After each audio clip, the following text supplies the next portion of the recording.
Drove through this time yesterday. Rampark Ridge offline. Windsor, as you come out of Rampark Ridge across the highway down into Windsor Cresta, that also offline. So there'll be a bit of a double whack there. Noordwijk Country View in Midrand, that's worth a mention. That's out for the next couple of hours. And also Garsfontein Menlyn, Pretoria East, that really does get snarled up with peak time load shedding and power off there until 8 o'clock this morning. KZN, never too far away from a major truck crash. Got another one this morning. It's between Shlushlui and Matuba on the N2. You will be queuing both directions to get past that particular scene.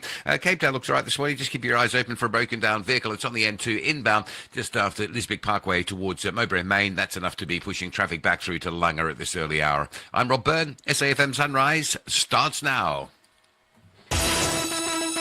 SAFM Sunrise. A vivid start to your day. 9 minutes after 6. Hey, good morning. Welcome to SAFM. Welcome to SAFM Sunrise. I'm Stephen Grootes. Wonder how you're doing this morning. And I keep saying, don't count the days until the weekend. Count the weeks until the end of the year. Still very much my sentiment, what I was thinking about when I woke up this morning. I just can't get away from thinking about December. I know it's been my sort of theme of the last 2 weeks, if you like. That and I suppose hailstorms. But just keep thinking about December. What are we going to be doing and sort of taking stock of life and all of those things. And I have children in my house who's sort of writing exams. One of them starts today. And I must say, I'd far rather be me than them, writing exams at the moment. And did you enjoy writing exams? And Du's actually walked out of the room rather than engage in this conversation. I suppose I don't blame him. So writing exams just not something that anyone really wants to do. So if you're in that space, if there's someone in your family in that space, good luck to you and good luck getting through it. And I suppose that takes us almost automatically somehow and terribly to our unemployment figures, which were released yesterday. And everyone's going to say point this and percentage point that. None of it really matters. What really matters is the huge number of people we have in our country who are unemployed. And there are two things that I think are actually quite useful to remember in all of this. The one, and Johnny Steinberg pointed this out in a column years ago, unemployment in South Africa has risen consistently since the 1970s. Doesn't matter who's been in charge. And I thought that was an important thing. And the other was a conversation we actually had here on SAFM when Dr. Yaki Cilliers made the point that it's not a South African problem, it's a Southern African problem. And if you look at the countries with the highest unemployment in the world, you look at South Africa, and then take a deep breath. Are you ready? Eswatini, Zimbabwe, Namibia, Botswana. You just suddenly see all of these countries with the same problem. What does that tell us? Even countries that people look at and say this country's really developed strongly and well, Botswana has these problems. And so, we'll talk about young people. We'll talk about unemployment of young people in a little while. That conversation to come as we go through the morning, you and I together. Still tense at Gold 1, but it does seem that the sort of impasse may actually be ending. Yesterday you heard from AMCU and the NUM. They obviously don't get on very well, those two unions. The NUM saying yesterday it will end the closed shop unilaterally at Gold 1. This is the mine in Springs. And this is really important. This, I think, allows AMCU to sort of come in. And let's hope that actually calms things down a little bit. I hope that it does, and that we get some kind of peace there. I think it's going to be really important to do that. In Gaza overnight, Israel's been raiding the Al Shafa hospital. They say Hamas, as you know, has a sort of headquarters underneath. Hamas denies that. Doctors working there deny that. But they seem to be Israeli soldiers in this hospital while the hospital is still treating patients, and the doctors refuse to leave. There's still, just no end to the fighting. And more, and I keep asking this question, how does it end for Israel? What is the sort of end game? We talked about that a bit yesterday. There still seems to be lots of deals or lots of negotiations going on to try and get the Israeli hostages taken by Hamas back. And that would certainly remove some of the tension in this, but not all of it by a long chalk. So there's still much to do, and I think there's still much still to come in this. This is going to be the big sort of focal point. And many people in our society, I know, you feel strongly about it, and I understand why. Of course, we all do, I think, in different ways. But we need to sort of bring some sort of peace to this.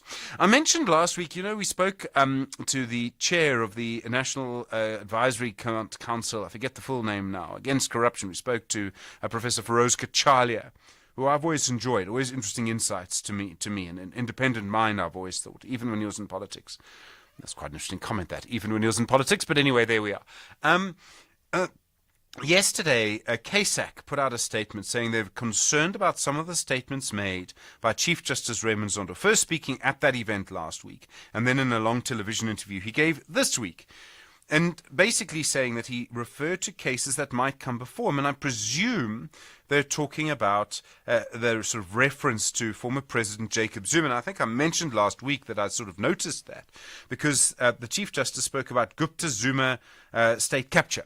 And so, I mean, I think as the sort of chair of the of the Zondo Commission, you can probably say that. As Chief Justice, make it a bit sticky.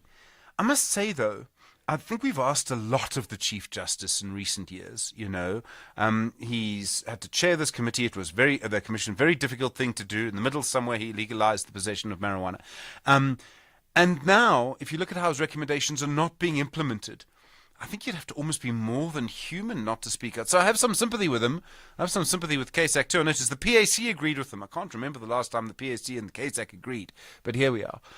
So anyway, I'll be intrigued by your view on all of that.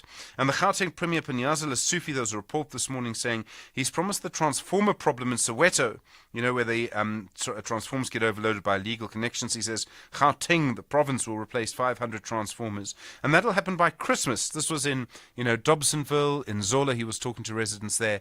I have to say, these transformers cost a fortune. He's got 500 of them? Really?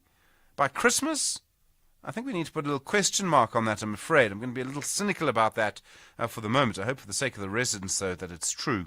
086 0002032, that's the number. SMS 41391. Tweet SFM Radio and at Stephen Grootes.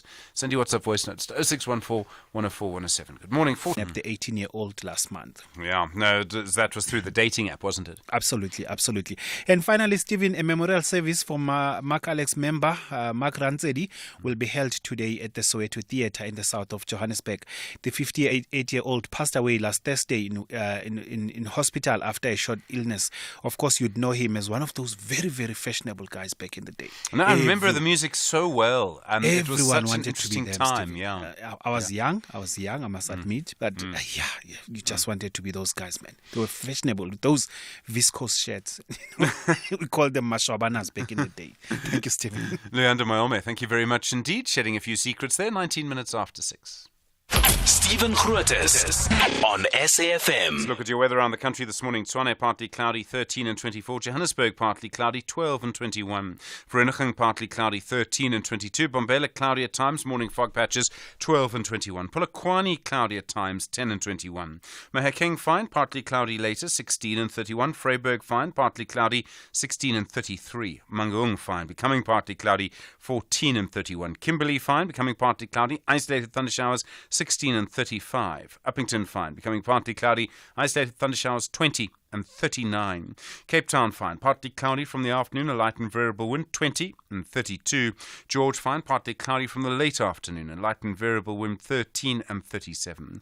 Gqeberha, fine, a light to moderate northeasterly, 14 and 26. East London, fine, a moderate to fresh northeasterly, 12 and 25. eThekwini, partly cloudy, a moderate to fresh easterly wind, 15 and 25. Richards Bay, partly cloudy, a moderate to fresh northeasterly, 16 and 27. And Pietermaritzburg, morning fog, otherwise partly cloudy, 12 and 26. Tune in for a conversation on diabetes on Afternoon Express. We're joined by physician and endocrinologist Dr. Jocelyn Hellig to unpack the common symptoms and risk factors of this disease. Plus, we look at how to manage diabetes through lifestyle choices with dietitian Kath McGaw. That's Afternoon Express this Tuesday at 6 p.m. only on S3. Repeat Sundays at 8:30 a.m.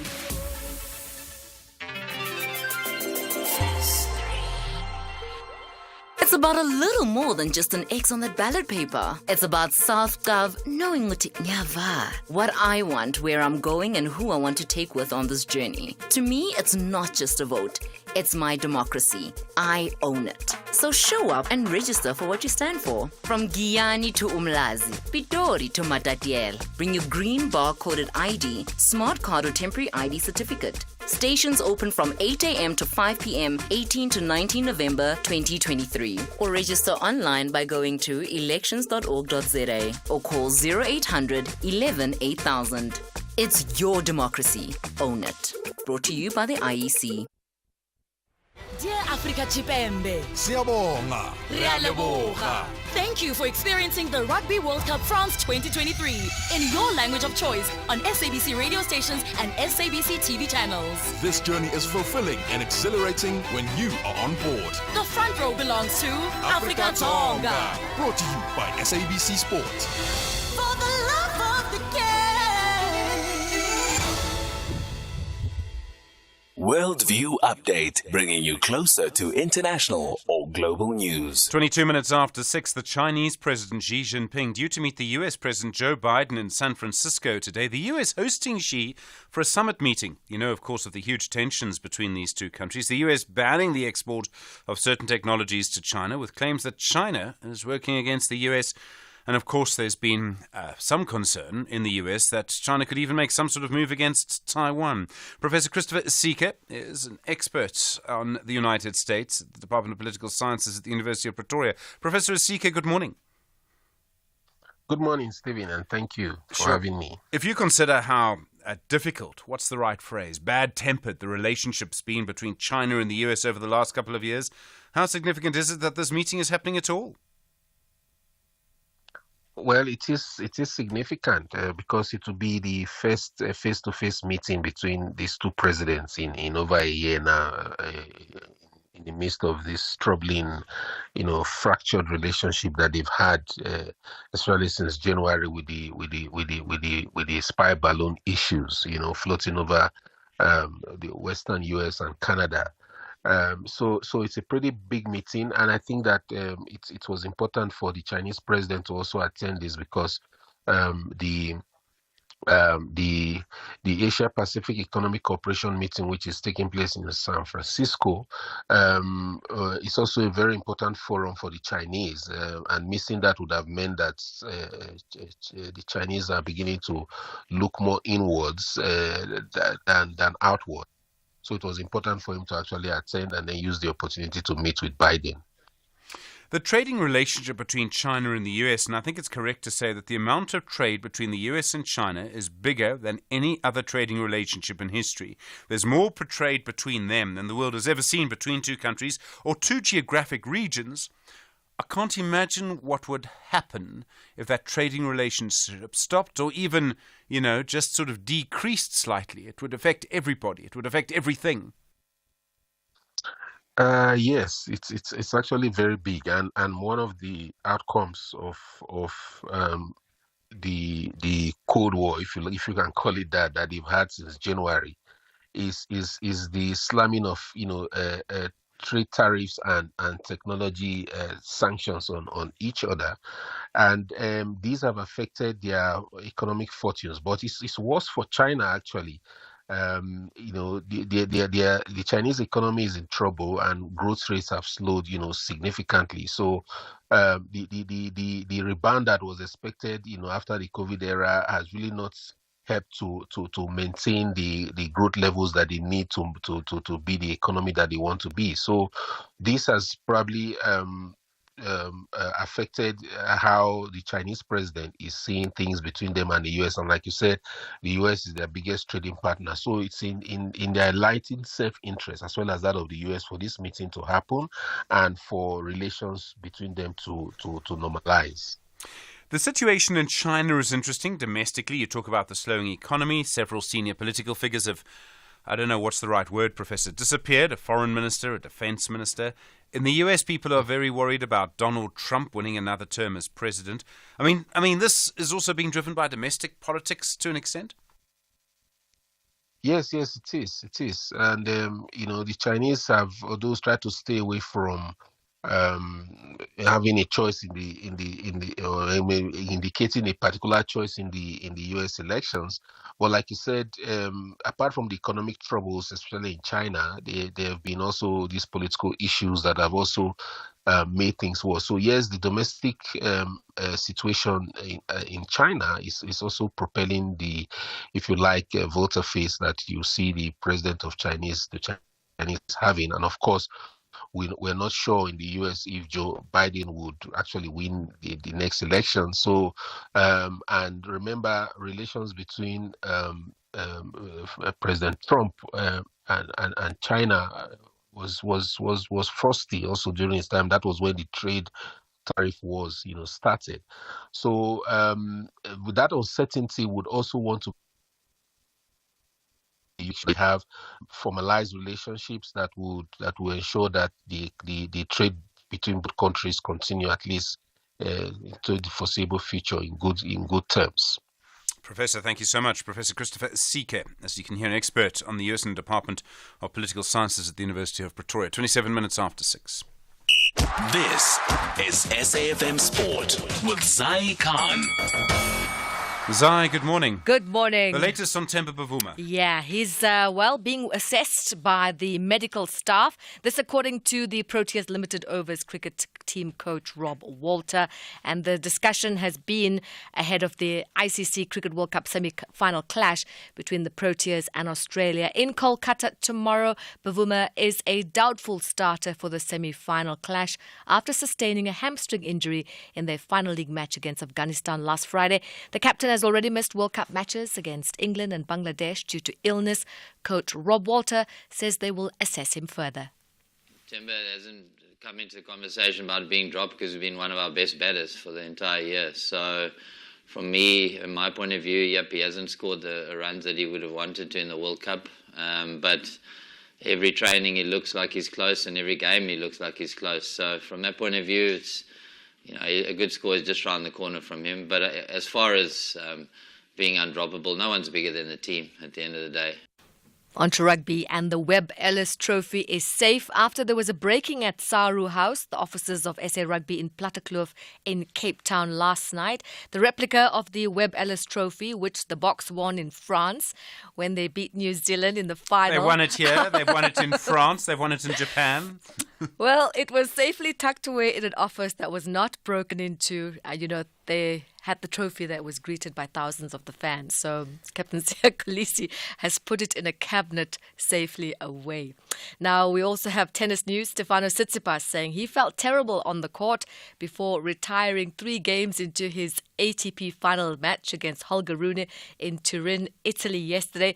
Now, Holger Rune picked up his first win at this year's ATP. Asked if it was something he wanted, Rune had this to say. Obviously, I prepared the match as it was going to be a normal match. I didn't know anything. Before starting, I was just ready to compete and build on the level that I did on Sunday. Was expecting a different match, obviously, but another tough one. And I think I saved 2 break points in the first game, so it actually started off very, very tough. But again, unfortunate to end this way. And finally, golf news. Europe's Ryder Cup heroes practice in Dubai ahead of the DP World Tour Championship. A life-changing few days await a number of globally unrecognized players in Dubai this week as they head into the World Tour Championships with more than simply winning the tournament on their minds. The focus for the tour's season-ending event is on the battle to win the race to Dubai and be crowned the golf's #1 player. That's a wrap of your sport on Sunrise. We'll bring you more headlines top of the hour. I'm Zai Khan. Zai, thank you very much indeed. Good morning. We'll be talking about Worcester and Gauteng's hospitals in the next half hour. We look at maps and safety as well. That to come with SFM leading the conversation. Stage 2 now, stage 3 later, 6:30. Thank you, Stephen. In your headlines, the National Union of Mine Workers says it plans to oppose its rival union AMCU's latest move to oust it from being the majority union at Grootes On mine in Springs in the east of Johannesburg. Last week, AMCU approached the courts to seek an urgent order that a ballot be conducted to allow the workers to choose their preferred union. Some economists have described as positive the improvement of the jobs data despite the country's tough economic conditions. The data, which Stats SA released yesterday, shows that the economy has made it possible for the creation of almost 400,000 jobs in the third quarter of the year. And the Israeli army says it is carrying out an operation against the Palestinian militant group Hamas as part of Gaza's largest hospital. The military has described its action at Al-Shifa as precise and targeted. I'll have details on these and other stories at 7. SAFM, guiding you through the rush hour traffic. And load shedding this morning, taking out Rampark Ridge and Windsor. So if you come in from Rampark Ridge on Bayers Nordir down to the highway and then across the highway through Windsor to Cresta, expect sort of just elongated queues through there. Midrand's also out. Noordwijk and Country View offline for the next couple of hours. And the very busy Pretoria East area of Garsfontein and Menlyn is also offline. Solomon Mishlangu and Garsfontein Road already getting busy on those routes. Just want to stay in Pretoria, give you a look at the N1. It is starting to build between Rigel Avenue and the R21. In fact, that traffic just starting to push back to Garsfontein. Looks a little bit easier this morning, so we'll keep eyes on that one. Big truck crash blocking the N2, northern parts of KZN, just north of Matuba. If you're stuck in really elongated queues between Shlishlui and Matuba, that is why. Truck crash you can get past, but it's sort of one way at a time, and an enormous volume of truck traffic to process through there as well. Cape Town N2, as we saw yesterday, just busy this time of morning, passing Khayelitsha, and the N5 looking slow. Looks like a problem around Crombourne Road, so coming through from Kenilworth up into the Rondebosch area. A little bit of a different traffic pattern than normal. Rob Byrne, SAFM Traffic. The business update on SAFM. Ray McClarker, good morning. Good morning. Hi there. Asian markets, US markets, how are they looking? Well, both markets are up across the board. Investors are reacting to news that the consumer inflation rate in the US fell. The inflation rate fell to 3.2% in October from 3.7% in September. The decline in the inflation rate has pushed up hopes of no more interest rate increases for the rest of the year. So major indices in US market each recorded gains of more than 1% yesterday. And before the US market officially opens later today, Nasdaq, Dow Jones and S&P futures are each up 0.2% this morning. And in Asian markets, Hong Kong's Hang Seng is up 2.8%. Japan's Nikkei is up 2.3%, and China's Shanghai Composite is up 0.5%, and the dollar to the rand is 18.22. And the official unemployment rate dropping in the third quarter, is it significant? Well, that official unemployment rate is now 31.9%. The rate dropped by 0.7 of a percentage point between July and September this year. But more worrying is the unemployment rate that includes people who are discouraged and have given up on looking for a job. This rate of unemployment is 41.2%. Mostly comprising people below the age of 35. The finance sector created nearly 250,000 jobs, helping to bring the official unemployment rate down during the third quarter. However, mining and manufacturing sectors each lost jobs of more than 35,000, underscoring how tough in a position these sectors are in. And then Josian Ramokgopa is going to stand in for Enoch Godongwana. Yeah, Electricity Minister Josian Ramokgopa is the acting finance minister. The National Treasury and Presidency have confirmed that Ramokgopa will step in for Enoch Godongwana, who is currently on leave. Godongwana's leave is until the 22nd of November. The circumstances around Godongwana's leave are not known. Ray McClarker, thank you very much indeed. Ray, of course, back in an hour's time. Africa Update on SAFM Sunrise, a continental overview of current African affairs. Russ Advocate Sipho Mantula, good morning. Steve, refreshing morning and Jumbo Africa to the listeners. In Liberia, they're counting the votes. The Electoral Commission, they'll release some of the provisional results today. This is the runoff. That is quite true, Stephen. But when you look at the reports and the observer mission, they are saying yesterday it was what they call the turnout appeared lighter than what we had in October last month in terms of the turnout for these elections. We know that is Bukai versus Joshua in this election. That is a runoff. So today we are expecting some trickling results to come from the Electoral Commission of that of the country. And Stephen, one other aspect was that there was an issue around the pre-market ballots, which was fake news yesterday that came out. But the Electoral Commission and the Observer Mission were aware of those rumors. Both Joshua Joseph Bukai, they are confident, Stephen, about the outcome of these elections. As we know, ECOWAS is there, the AU is there, Stephen, to observe. As yesterday we mentioned, the elders from West Africa also, they are part of this observer mission of the presidential runoff in Liberia, Monrovia. And then the elections in Madagascar tomorrow. 6 influential opposition leaders, 2 former presidents, say they won't participate. Stephen, and this is very sad because when you are almost in the wings of the wind of the elections like tomorrow, and you have 2 former presidents, Magravalo Manana, Heri Raujahonar Yamampianana, saying that they are not going to even participate, Stephen, and they are urging their followers, their members, to abstain from voting tomorrow in different provinces of Madagascar. This is worrying, Stephen, considering that yesterday, remember, I mentioned a member of the lower parliament raising concerns about to can suspend the elections of tomorrow, when actually we know that it was only the courts that allowed a week rescheduling of the elections in the island of Madagascar.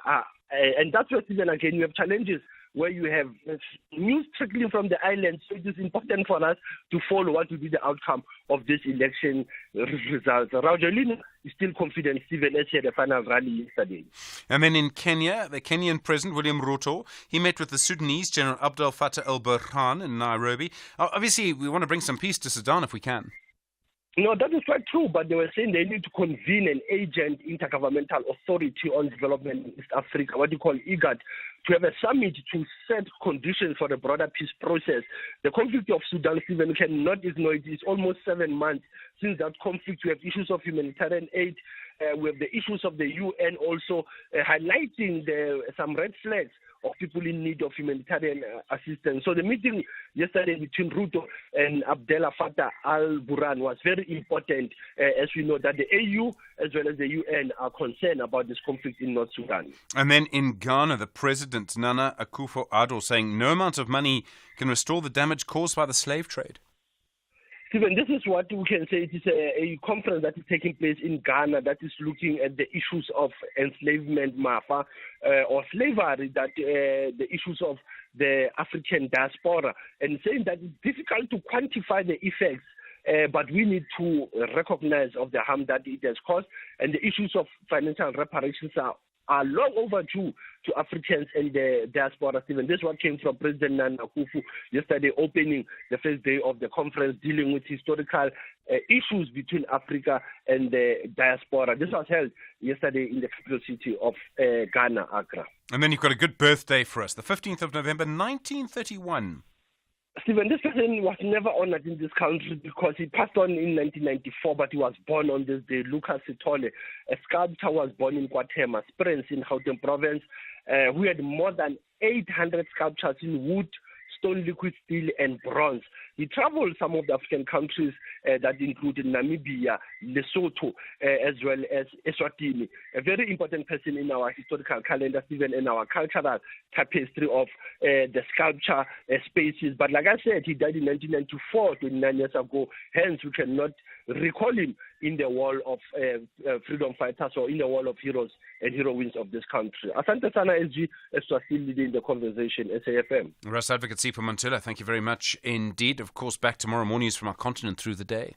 Ford is turning 100, and there's never been a better time to buy a brand new Ford. We're giving away 100 vouchers worth an amazing 50,000 Rand each, and the sensational grand prize of us paying for one lucky winner's Ford. It's the celebration of the century. Visit a Ford dealer, buy a new Ford, and win. T&Cs apply. Mzansi, we thank you for what you did yesterday, today, and what you will do tomorrow to meet your tax obligations. By submitting your income tax returns on time and keeping your personal and banking information up to date, you have made your tax matters daily matters. Our gratitude as SARS is immeasurable. We thank you for contributing to our country's prosperity. Visit sars.gov.za to keep your details updated. Your tax matters. SARS at your service. The beauty, power, elegance, and speed of horse racing. The passion at the heart of horse racing diligence. Where these magnificent creatures and their skilled jockeys compete for glory. Racing today. Catch it live on Mondays to Fridays on SABC Sport on DTT Channel 4. Also available on SABC Plus and SABCSport.com. #Horses of Great Character. Brought to you by SABC Sport. For the love of the game.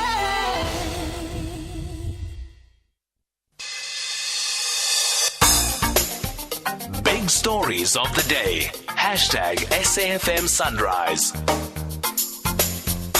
19 minutes to 7, good morning. Well, the DA saying the Gauteng Health Department has admitted in a question in the parliamentary legislature that water problems at hospitals in the province have led to nearly 400 operations being cancelled. You know, of course, the problems the Gauteng Health Department has had getting water to places like the Rahima Musa and Helen Joseph Hospital. Jack Blum is the Gauteng Health Shadow MEC for the Democratic Alliance. Jack, good morning. Good morning, Stephen. Why are these operations being cancelled? Well, obviously you can't go ahead with surgery unless there's proper hygiene. No hospital can function without water in general. It increases the risk of infection. And I think it's just deplorable that there's such a huge backlog of surgery in the first place. And then, nearly 400 operations have to be cancelled for this reason. Are there actually proper water supplies? Is the water working in these hospitals at the moment? It seems, from what I understand, to come and go a little, but certainly not to be as reliable as it should be. Well, it's very erratic, and that's why I think all hospitals have to have water resilience measures. I asked the MEC what was regarded as acceptable water storage rate, and she said that the norm, the international norm, would be at least 48 hours in tanks, storage facilities. The other issue, though, is water pressure. So what sometimes happens is they have enough water, but they can't pump it to the higher levels. That's what's happened at Helen Joseph Hospital on frequent occasions. So I think that water resilience measures need to also include maintenance on the pipes. According to the reply that I got, 11 hospitals had water failures because of internal pipe leakages and breakages. That's what actually happened at the Edenvale Hospital. They were for weeks without water, had to cancel more than 100 operations, extremely disruptive. And the main problem there was because of the pipes had simply broken down. Is this infrastructure being fixed? Well, infrastructure is a problem across all our hospitals. Not a single hospital, in fact, complies with the occupational health and safety legislation, which is a major, major problem. And I'd like to see a higher priority given to maintenance of hospital infrastructure. And we need to look at the pipes. Apart from anything else, it's a waste of water if they leak. But if water pressure goes down, then it actually has very serious consequences for the hospital as a whole. Jack Blum, thank you. The Shadow Health MEC for the Democratic Alliance in Gauteng. You were there, SAFM, 16 minutes to 7 the time. Matalatala Modibe is the spokesperson for the Gauteng Health Department. Matalatala, good morning. We know, and we've known for a long time, there are problems with infrastructure in our hospitals. Firstly, do all of the hospitals that you manage actually have reliable, sustainable water supplies at the moment? We do have, Stephen, at our facilities, sustainable water supply. We have contingency measures in place. Of course, we still think that there's ways in which we could strengthen that reliability. There's a number of factors, obviously, that contribute to the reliability of water supply, as we have seen in the recent past. I mean, just a clear example. Sometimes you have all the things in place, like in Folosong, where you've got a reservoir with sufficient capacity of increased, but where there's consistent supply challenges, even from the source itself, by the recent challenge that we've had, you'll find that at some point you will be impacted as a hospital yourself. But it's a multiple set of issues that are impacting on supply. We have a plan in place. We are working on addressing many of those particular challenges. Like I was mentioning, Folosong, we've just finished constructing an additional 500,000 liter capacity reservoir, which then brings their capacity to about 660,000 liter capacity. But even with those measures that we have in place, if the supply from the source becomes interrupted for a prolonged period, you are going to be constrained because, as your previous speaker would have said, that our capacity is for a limited period because it's emergency backup. We are not meant to operate consistently on emergency measures. The same applies even when you've got electricity, where you've got generators, but you're not meant to operate consistently on that backup system. So we do have measures in place. Are they sufficient? well, that is subject to evaluation, given that from time to time we have to look at that. What we have done, though, is that we've just now recently appointed at the level of a Deputy Director General someone who's going to be specifically focusing on infrastructure at our facilities. In the past, we did not have this role at this level. We had to create this particular role, realizing that we've entered a critical phase where issues of infrastructure at our facilities are of primary concern, and therefore, instead of just always depending on sister departments, we needed to have a capacity also in-house that will enable us to at least do the basic thing that needs to be done from an infrastructure maintenance point of view. Motala Tale, appointing a new manager does nothing. Is this person going to have a budget? Is there going to be more money spent on the infrastructure? I mean, we all remember Gift of the Givers having to dig you a borehole at Helen Joseph. A budget, yes, definitely. A budget is being allocated to this particular function. It's not the only intervention, but it's one of the also critical interventions. If you're going to elevate infrastructure in terms of it having that dedicated focus, you need to obviously channel the relevant resources, and that's what the department is doing at this point, so that we can bolster some of the interventions that are currently in place that we've put in many of the other facilities. You would know that recently we indicated that in Helen Joseph, we're looking at building a new reservoir which will give us an additional 1 million liter capacity. So we continue to strengthen the capacity, but we're not just strengthening it from a point of view of the infrastructure itself in terms of regular maintenance, but building new capacities. You also need certain technical expertise that you can have in-house that will enable you to have a focal attention on that particular area. And I'm sorry, Motala Tale, to interrupt you. I want to believe you. I want to believe that things are going to get better. I understand that what Jack Blum has said, that all of the hospitals under the Gauteng Health Department actually do not comply with the Occupational Health and Safety Act. I think that actually is true. You talk about spending all of this money, but you also run a department where just two of your hospitals, Helen Joseph and Rahima Musa, together owe City Power in Joburg 30 million rand. You haven't paid the bill. So, I mean, you on the one side, you owe 30 million rand in just day-to-day bills that can be budgeted for. On the other side, you're saying you're going to spend all of this money on infrastructure. I think, Stephen, that matter has actually long passed, in the sense that the announcement, when the City of Joburg announced that you owe them, we had an engagement with them. And actually, even on the day when they went to switch off, we were able to produce evidence that actually our balance, our account is actually in order. That's why they could not switch off. Remember that with the arrangement with the City of Joburg is that you have entities. You have the city itself. You get billed by the city while at the same time you're working with entities. Sometimes there are shortfalls in terms of reconciling what you've paid to the entities and what the city has on their records. And that's why we have been actually having consistent engagements with them to actually ensure that there is alignment in terms of reconciling our books. That's why on the day when they went to both Rahima Musa and Helen Joseph, they could not switch because the CEOs were able to produce evidence that showed that actually we are on par in terms of our current account. And therefore they had to go back to reconcile. We had to have several engagements with them. Issues of your current account, that will always evolve because it depends on usages from month to month. But it's not to say that when announcements are made to say you owe this much, you still have to go back. The same way, even with yourself, when you get a bill sometimes that has got discrepancies, you query it while you are paying what you're currently owing. And when that gets settled, you pay. So as we speak now, we have been servicing our debts to the city. We have been, and we have even established a way of engaging consistently because we have to engage on both sides, both at the entity level, but also at the city level, to ensure that all of those things are actually addressed, because we do appreciate the importance of also servicing our debts to the cities, because we know that municipalities depend on rates and taxes for them to also sustain services on the ground. So the situation is not as dire as maybe it might sound. In fact, on the surgical backlogs that Mr. Bloom was talking about, you would know that we've introduced a program of surgical marathons. So to date, as we're speaking, we're doing an average of about 8,000 operations on a monthly basis as part of us catching up and dealing with the backlog that you're currently sitting with. Motala Tale Modibe, thank you. The spokesperson for the Gauteng Health Department. Right, you've heard the various sides of that. Your view, 086 000 2032.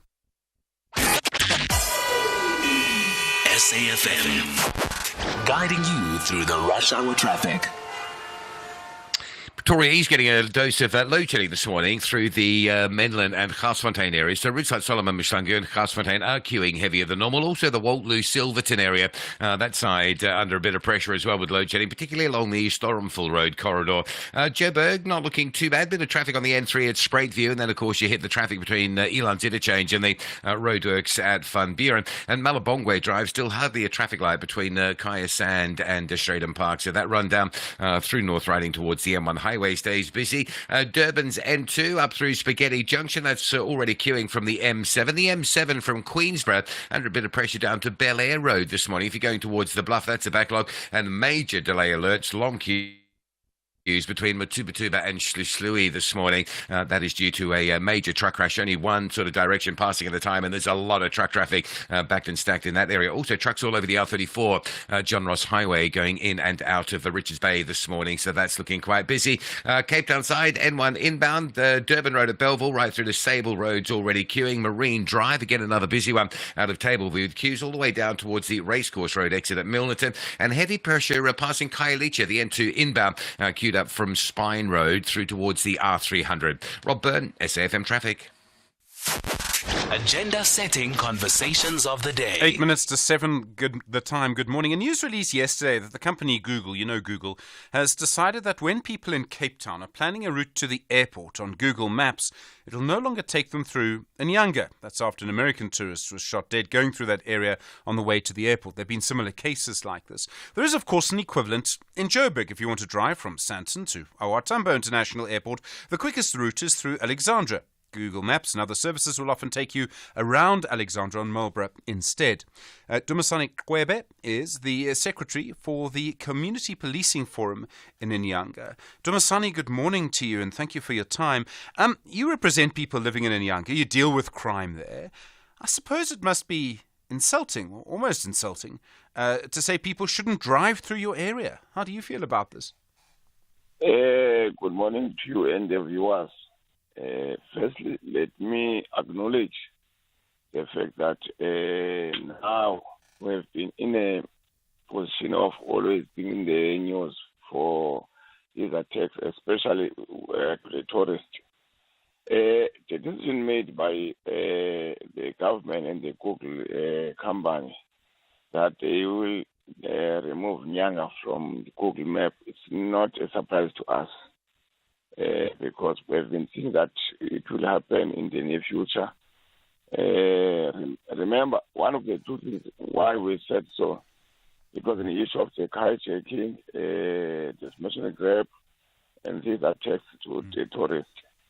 For us to say now we are unhappy, it would be like we are against the law, because once people get murdered and get robbed, we get frustrated and devastated because everyone's life means a lot to us.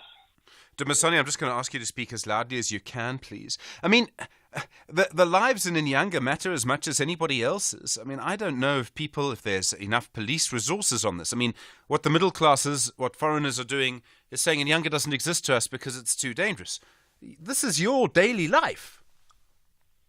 No, actually, it's not that so bad for us, but it's only now a new norm of attacking the tourists and especially the white people who are entering Nyanga.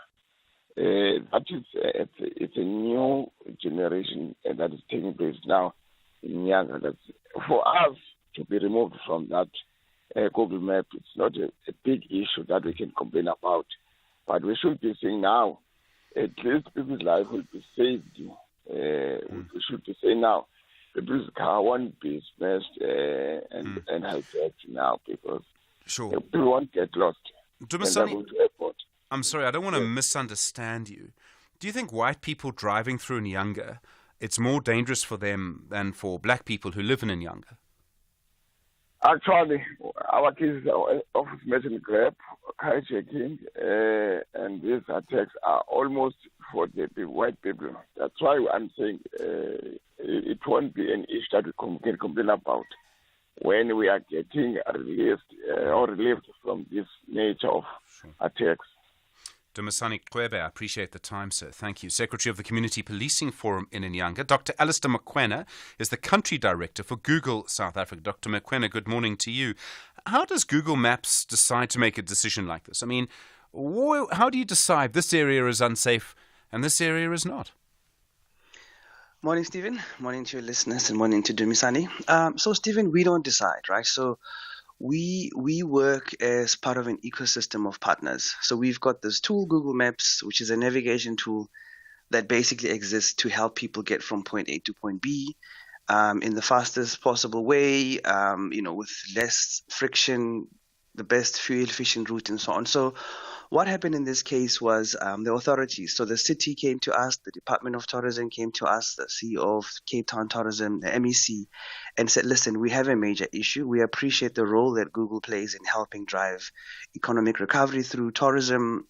We appreciate, the support of technology in this relationship and also helping people find their way around.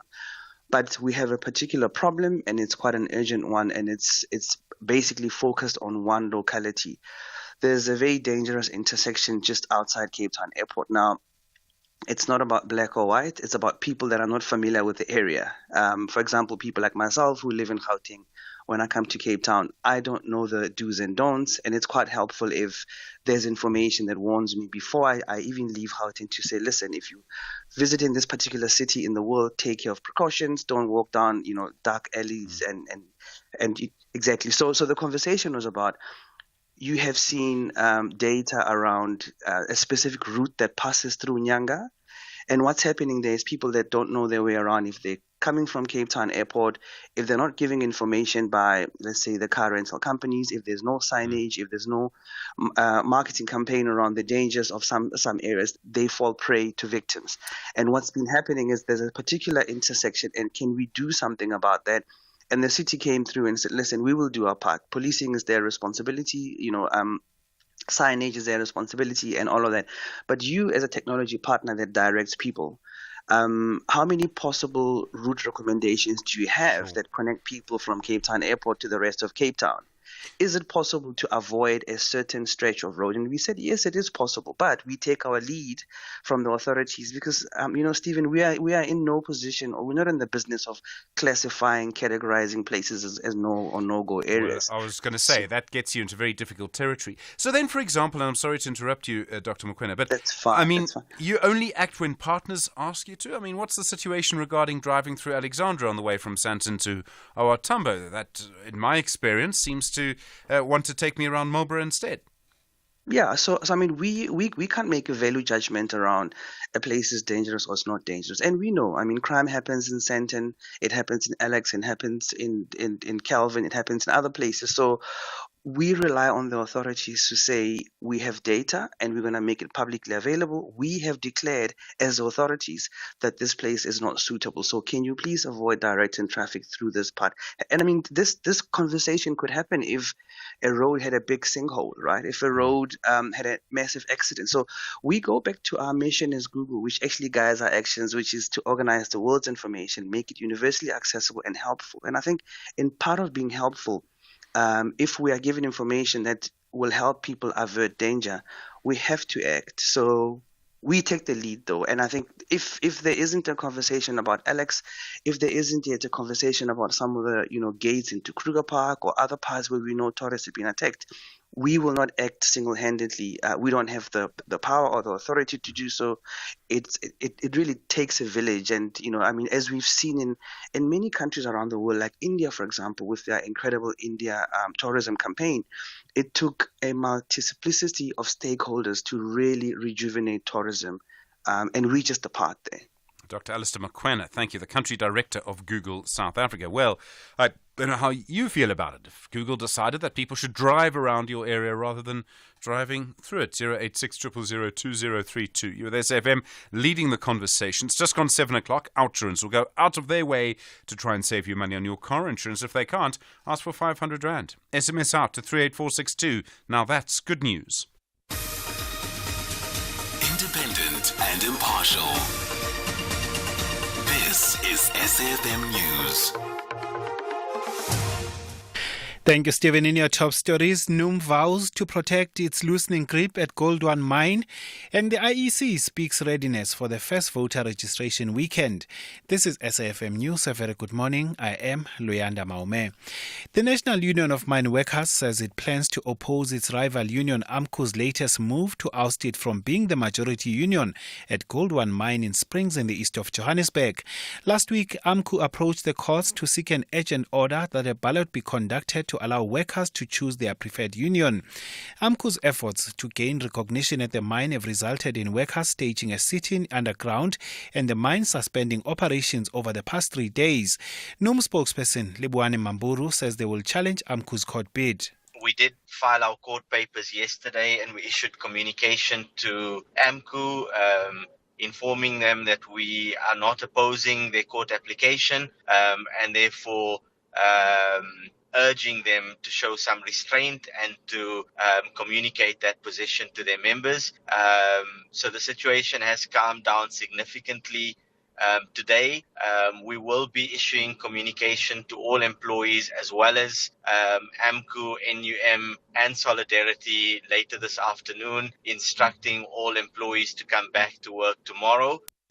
Some economists have described as positive the improvement of the jobs data despite the country's tough economic conditions. The data, which Statistics South Africa released yesterday, shows that the economy has made it possible for the creation of almost 400,000 jobs in the third quarter of the year. This implies that the unemployment rate has fallen to 31.9%. Stats SA says sectors that recorded employment losses are mining, manufacturing, transport and utilities. However, jobs were created in industries such as finance, community and social services, as well as agriculture. Economist Thanda Sithole welcomes the new figures. I think the numbers good, reflecting that the South African labour market is resilient despite economic growth weaknesses. So the economy added close to 400,000 jobs on a quarter-on-quarter basis in the third quarter. And if you look at the past 8 quarters, the economy has actually gained close to 2.5 million jobs. This is despite the economy experiencing challenges related to load shedding and other infrastructure inefficiencies. So I think the numbers, I think they are encouraging. The Independent Electoral Commission says it has put in place various systems to ensure the smooth running of the upcoming registration weekend. They include ICT systems, voter management devices, and limiting the impact of rolling blackouts. The IEC will hold its first national voter registration weekend ahead of the 2024 general elections.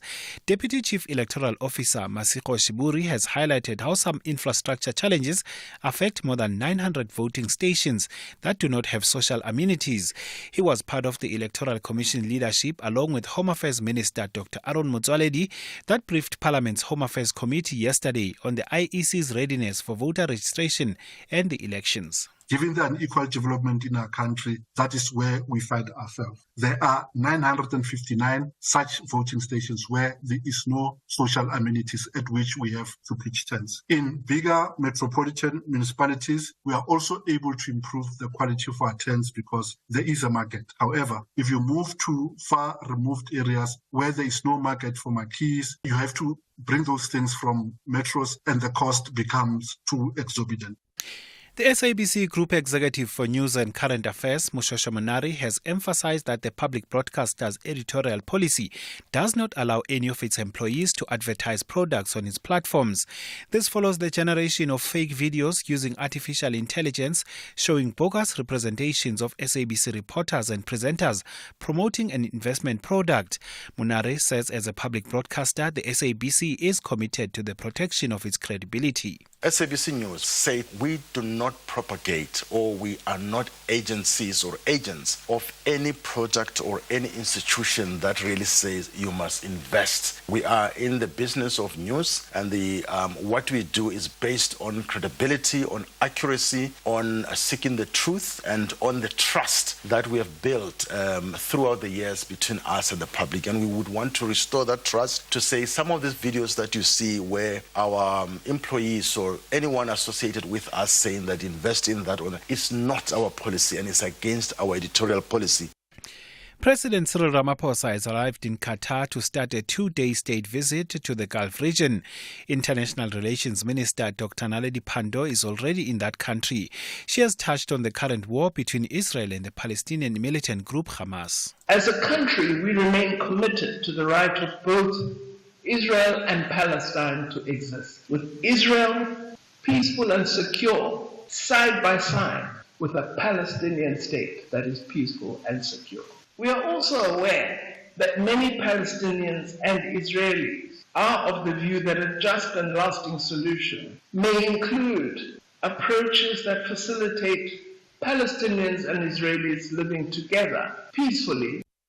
And finally, the Israeli army says it is carrying out an operation against the Palestinian militant group Hamas at part of Gaza's largest hospital. The military has described its actions at Al-Shifa as precise and targeted. Earlier, a spokesperson for the Gaza Health Authority appealed to the leaders of Egypt, Qatar and the UN to intervene to save the lives of patients and staff. The BBC's Youssef Taha has more. The IDF said its forces included medical teams and Arabic speakers with special training for what it called a complex and sensitive operation. On Tuesday, the United States said it had intelligence backing Israel's claim that Hamas had a command center under the hospital. Hamas said the White House comments gave the green light for the Israeli raid.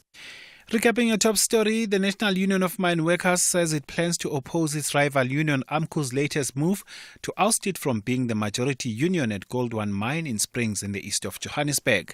For SAFM News, I am Luyanda Maume. Headlines at 7:30. Luyanda, thank you. Those were the top stories for this hour. Don't miss out on a possible car insurance saving. SMS out to 38462. For a quote. OUTsurance, where you always get something out. Don't wait for Black Friday to get access to great deals. SMS out to 38462 and ask OUTsurance to give you a better deal on your car insurance. Ask them for 500 Rand cash if they can't beat what you're currently paying, or a massive 1,500 Rand if you've been claim-free and with the same insurer for 3 years. That's out to 38462. That's a monthly saving on your premium or the cash promise. You've got nothing to lose. SMS now. OUTsurance is a licensed insurer and FSP. T's and C's apply.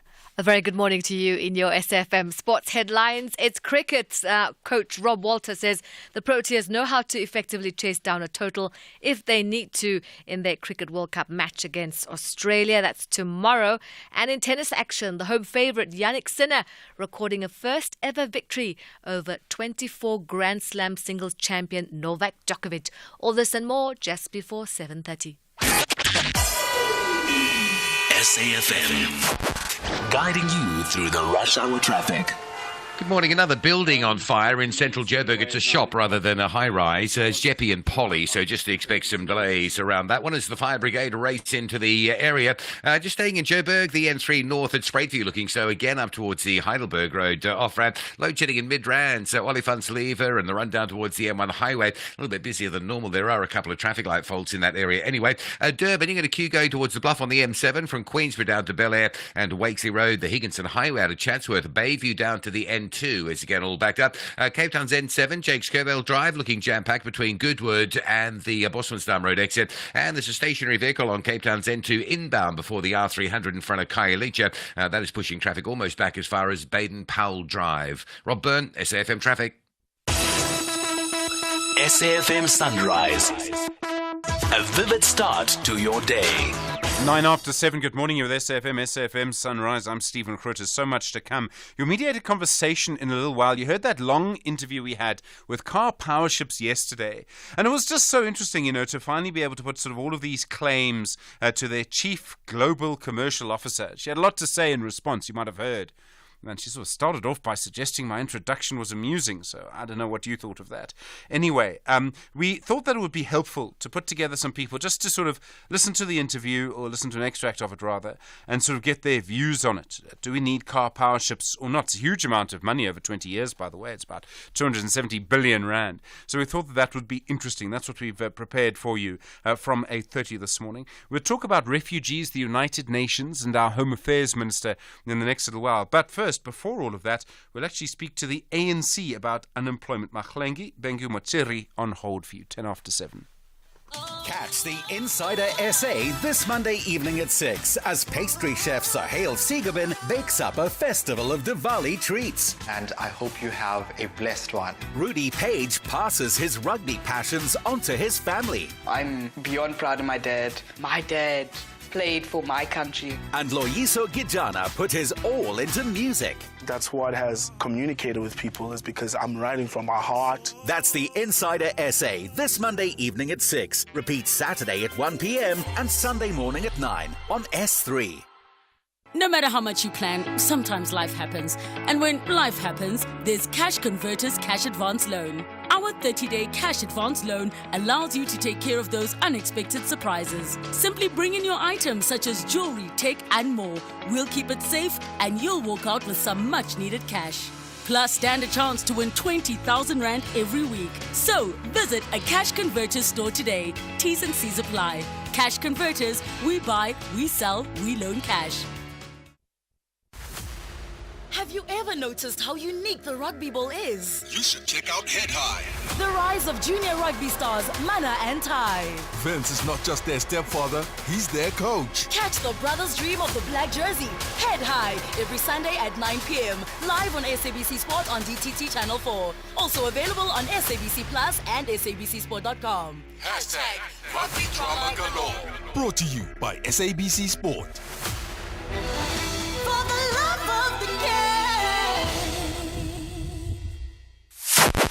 Agenda setting conversations of the day. 12 after 7, good morning. Well, more evidence yesterday of how just tough it is for younger people to find a job in our economy. Statistics South Africa revealing, again, around 9 million young people are not working or studying. Now, the overall unemployment rate dropping slightly, now lower than it was during the pandemic. You know from your community how our economy has created a situation where older people are more likely to have jobs than younger people. There's so many different conversations around all of this. The spokesperson, the national spokesperson of the African National Congress is Mahlengi Bengu Motsiri. Mahlengi, good morning and thank you for your time. Morning, Stephen. Good morning. Why do you believe we are slowly, perhaps, creating jobs, or have at least over the last 2 quarters?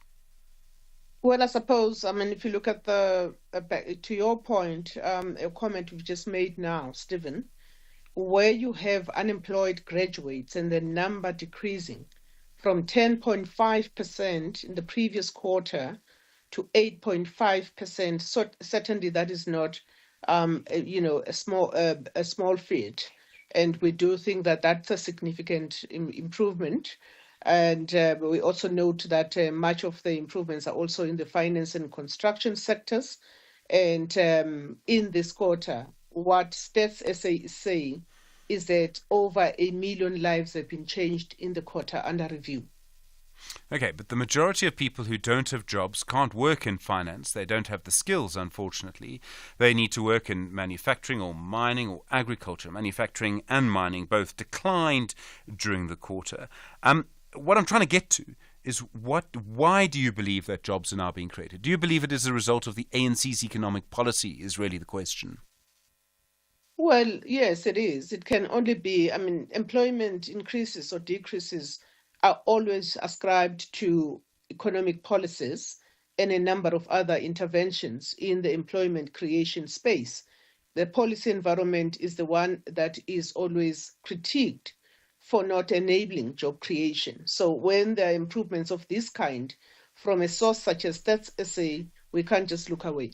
Okay, but the ANC's been in charge for nearly 30 years.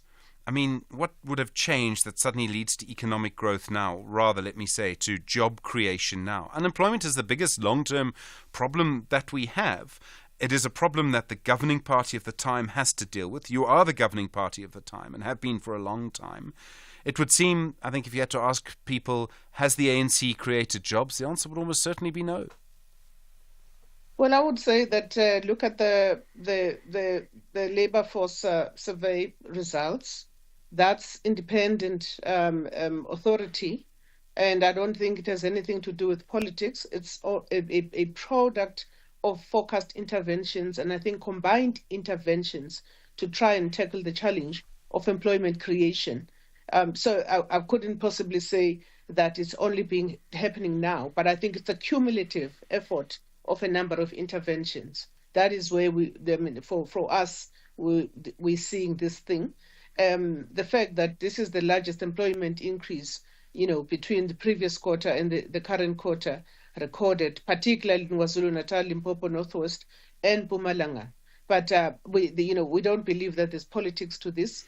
It is something that South Africans should embrace, and as the ANC, we're hoping for an upward trajectory on this. Okay. What would make you believe there would be an upward trajectory? What's going to change between now and, I don't know, the election, or even over the next 5 years, that's going to lead to the creation of more jobs? Well, ongoing work being done really by various clusters in the state, social transformation and public works programs, just upscaling, making sure that more young people are gainfully employed. Clearly, if we use this statistic, we have a positive story to sell as South Africa, and not just as the ANC, because this is about the country, it's about the nation. And I think more often than not, in this reportage, we try to make this to be about the ANC, but I do understand your question. I'm urging your listeners to look at the report of the labor force survey, because it speaks for itself, really. Okay, but you just said a little earlier that this was the result of economic policy by the government, which is the ANC. You can't really have it both ways. No, correct. The point I'm advancing here, Stephen, is that here you have the quarterly labor force survey giving you the detail of the products or the outcome of all the work that has been done, obviously systematically over the years, starting to bear fruits. And that is something that is just here for all of us. The data and the facts are speaking for themselves. You've got the figures about, for example, in KZN, where you've seen the largest increases of 152,000 jobs, it's something that you just can't, wish away. Whether it's a product of our economic policies or malfunction of our economic policies, but it does tell you that there's work that's being done to fix our economic policies such that they create a developmental environment that creates for inclusive growth and are lending, to positive signals in as far as employment creation is concerned. Okay, you say we must take note of the number, 152,000 jobs, I think you said, created in KwaZulu-Natal. In 2009, the main plank of the ANC's election manifesto was job creation. I remember very clearly President Jacob Zuma promising jobs in the 2009 elections, just before he became president. The consequence of that is that right now we have 9 million young people who are not working or studying. Yes, I would still stay with my opening contribution to your show, which is about saying that in the past quarter, over 1 million lives have been changed in the quarter, because one job created is the multiplier effect of that, as you know, is more households are being fed, are having food on the table. Those are the statistics. What was said in 2009, but look at what the quarterly labor force survey is saying. I don't even think that this is something to quibble about. If anything, maybe it's to ask Stats SA what has changed, because they do give quite a strong narrative and an argument about that the policy environment is now beginning to yield results. Matangi, I made the point that this is likely to be a big issue in the elections next year. So we have the 2009 promise to create jobs. We have 9 million people unemployed now. We have the current leader of the African National Congress, President Cyril Ramaphosa, who has promised many times that there will be a social pact between business, government and labor. And in fact, if you like, the roots of that promise go back to at least 2017. It's nearly 6 years ago now. We still don't have such a thing, a social pact. Why should someone who is unemployed, why should a young person listening to you now, one of the 9 million people without a job, believe that the ANC is able to create jobs? Why would they believe that anything is going to change under the ANC? Two things to that. Is any social contract between a government and the people requires the full participation, especially with the private sector and other players in the employment creation space, requires the full participation of the private sector. And I do believe that it's not only the job of government to create jobs. I mean, that's what you always report about as opinion makers.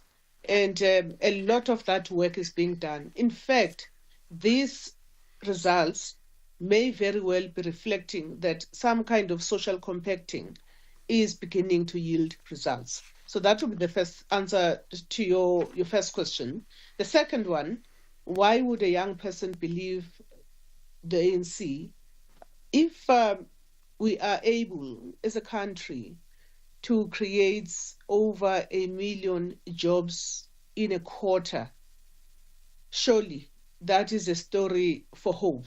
And we do wish our young people to know that a lot of work is being done to upscale this thing and to make sure that never again shall we have unemployment levels that are unimaginable. Mahlangi Bengu Mutsiri, thank you. 22 minutes after 7, you're with SAFM. She is, of course, the national spokesperson for the African National Congress. Letiwe Nkosi is listening to that. Letiwe is the network mobilizer at Youth Capital. Letiwe, good morning to you. Do you believe that the ANC is responsible for creating jobs? Do you believe anything is going to change for young people? As Youth Capital, we'd hope that there would be a change.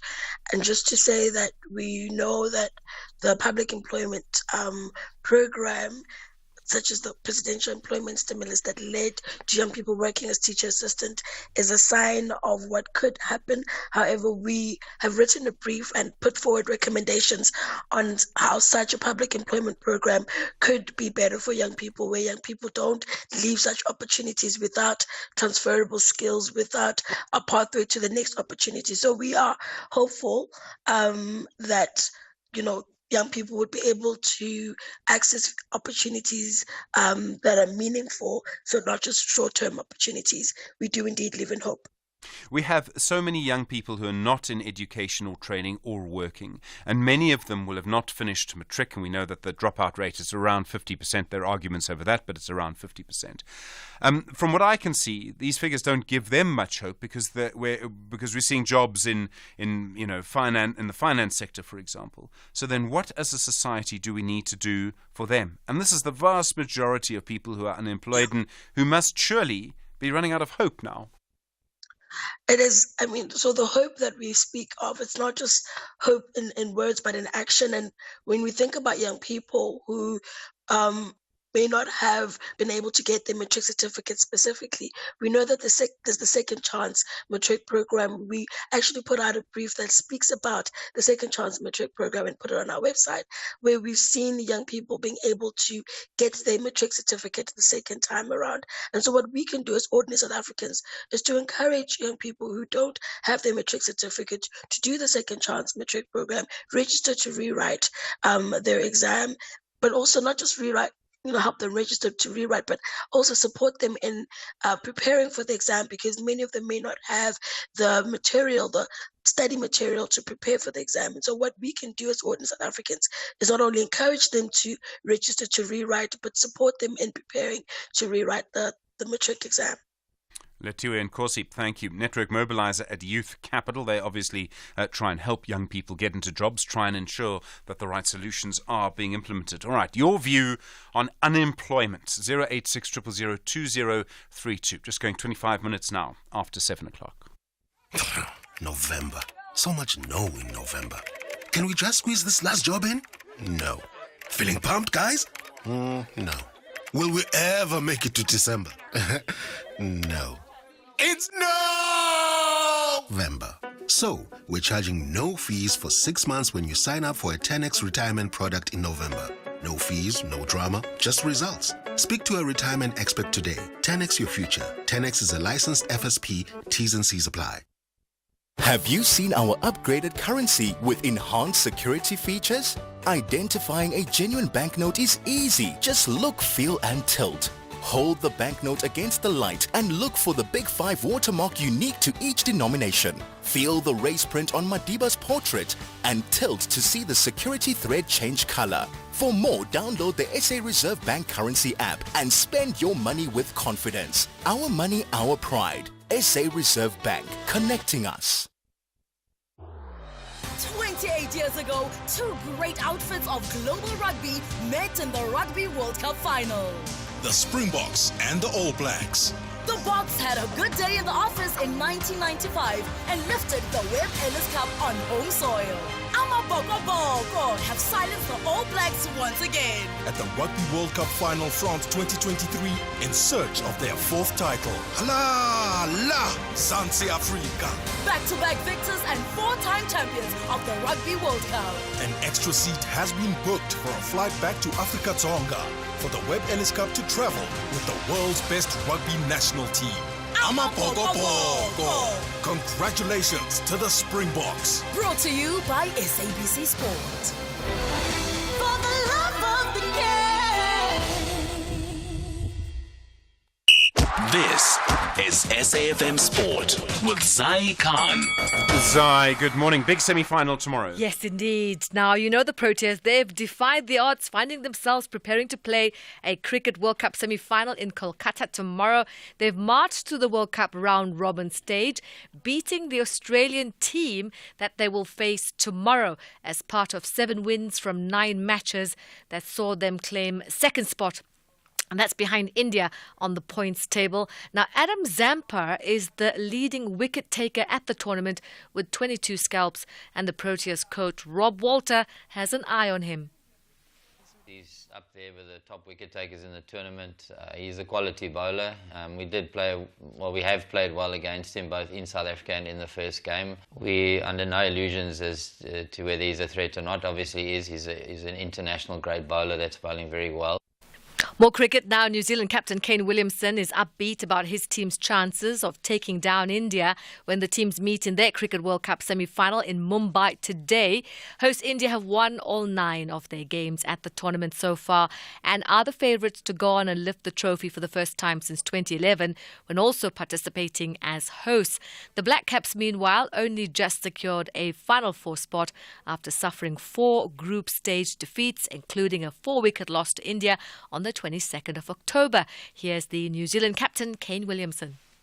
Great question.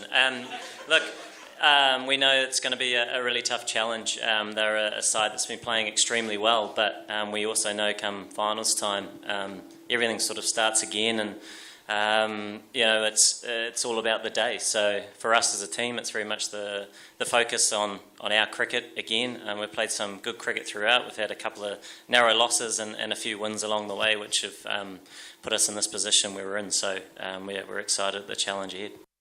And that match starts at 10:30 this morning. On to tennis action. The home favourite Yannick Sinner recorded a first ever victory over the 24 Grand Slam singles champion and world number 1 Novak Djokovic. In 3 sets was the victory, 7-5, 6-7, 7-6 at the ATP World Tour Finals in Turin, Italy. The 22-year-old Sinner moved a significant step closer to securing a place in the semi-finals. Djokovic he'll face Poland's Hubert Hurkacz, who has replaced the injured Stefanos Tsitsipas, while Yannick Sinner will take on Denmark's Holger Rune in their final group match, and that will be tomorrow, with both last 4 places still to be determined. And good news now for some soccer story. Liverpool's Luis Diaz, he has reunited with his father after a 12-day kidnapping ordeal. Diaz was back home in Colombia to join the national team ahead of a World Cup qualifying match against Brazil tomorrow. And this is where the meeting with his dad, Luis Manuel Diaz, was arranged, and the pair were in tears, according to the Colombian Football Federation. And there were words on a T-shirt worn by the 56-year-old Manuel Diaz saying no more kidnapping. And that's a wrap of your sport. We'll have more headlines top of the hour. I'm Zai Khan. Zai, thank you very much indeed. The Chief Justice, Raymond Zondo, has he gone too far? We'll speak to KSAC. That's coming up next. You with SAFM leading the conversation. Stage 2 now, Stage 3 later, 7:30.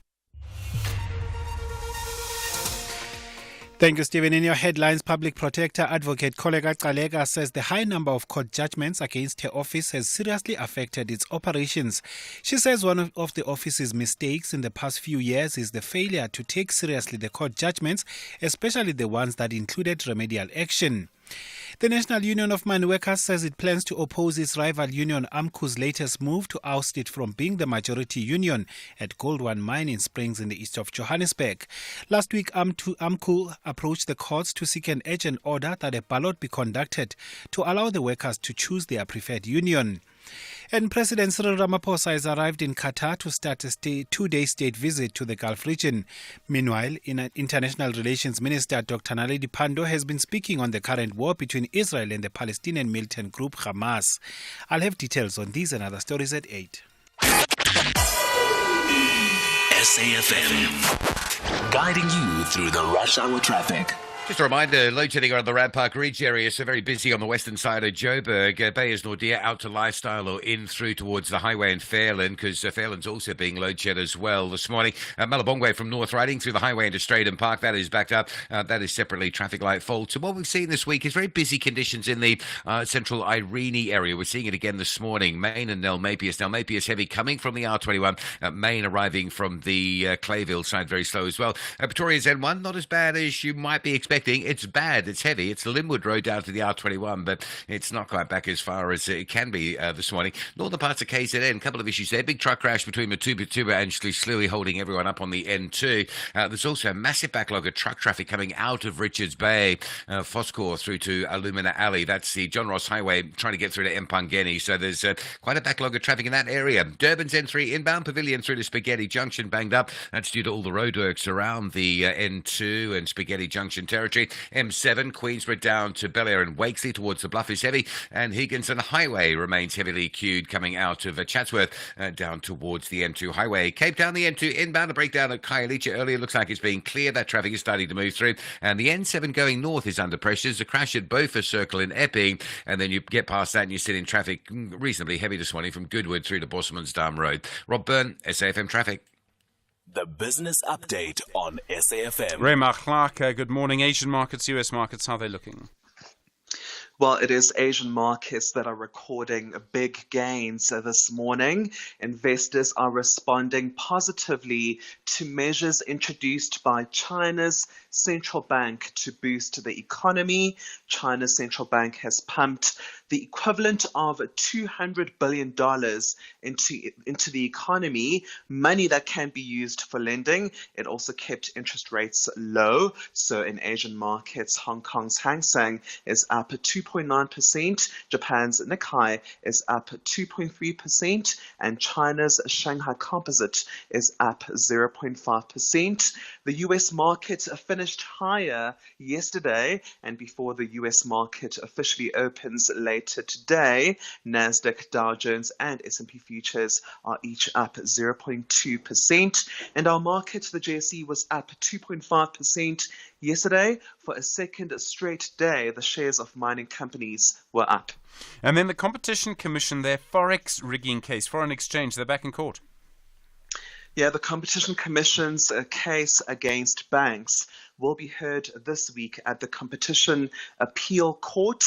This is a matter that goes back to 2017. At the time, the Commission accused more than 25 local and international banks of colluding to manipulate the rand from 2007 to 2013. The matter has since been bogged down in a dispute between the Commission and banks. The banks are arguing that the Commission must prove that all 28 of them were part of an alleged single overarching conspiracy to manipulate the rand. They want this proof before the case can go ahead in court and its merits to be heard. Ray Machlaka. There's so much going on this morning, obviously. Where am I? And then Mantashe, Gwede Mantashe, has gazetted the bill to establish the new national oil company. Yeah, Mantashe has gazetted a bill to launch a new company, a state-owned petroleum company. The idea is to merge all state-owned oil and gas companies into one big company. So Petra SA, the Strategic Fuel Fund, and the South African Gas Development Company would be folded into a new company called the South African National Petroleum Company. Ray Machlaka, thank you very much indeed. As always, more organised than I am. Ray, back tomorrow at 25 minutes to 8. Call us on 086 000 2032. Mfunda on the line from Cape Town. Mfunda, hi. You heard the conversation around Nyanga, Google Maps driving around Nyanga to the airport. What do you think? Yeah, I just want to question Stephen. The line of the expert from Google Maps was kind of bad on my side. I'm not sure if he was driving, but I'm having this question. If now Nyanga is removed on Google Maps, and I happen to get stuck in Nyanga because I've got relatives in Nyanga and friends, and then now I need some help, better for my insurance and all that, how are they going to locate me if Nyanga is removed on Google Maps? I think the way they do it is what they're doing is they're not removing Nyanga from the map. It's just if you're going from Cape Town to the airport, it will not take you through Nyanga. I think that's all that it does. So if you put an address in Nyanga, it'll take you there. And everything else will work. It's only if you're actually going to the airport or away from the airport. I think it's just that. It's a chat pretty much giving you the direction. If you have to give you Nyanga the shortest distance to airport, then it won't give you Nyanga the shortest distance. Yes. Okay. I hear you. One last point. I'm a bit disappointed with the guy that you spoke to. I think it's from Police Forum. Yeah, from the Community Police Forum, yes. Kwabe, yeah.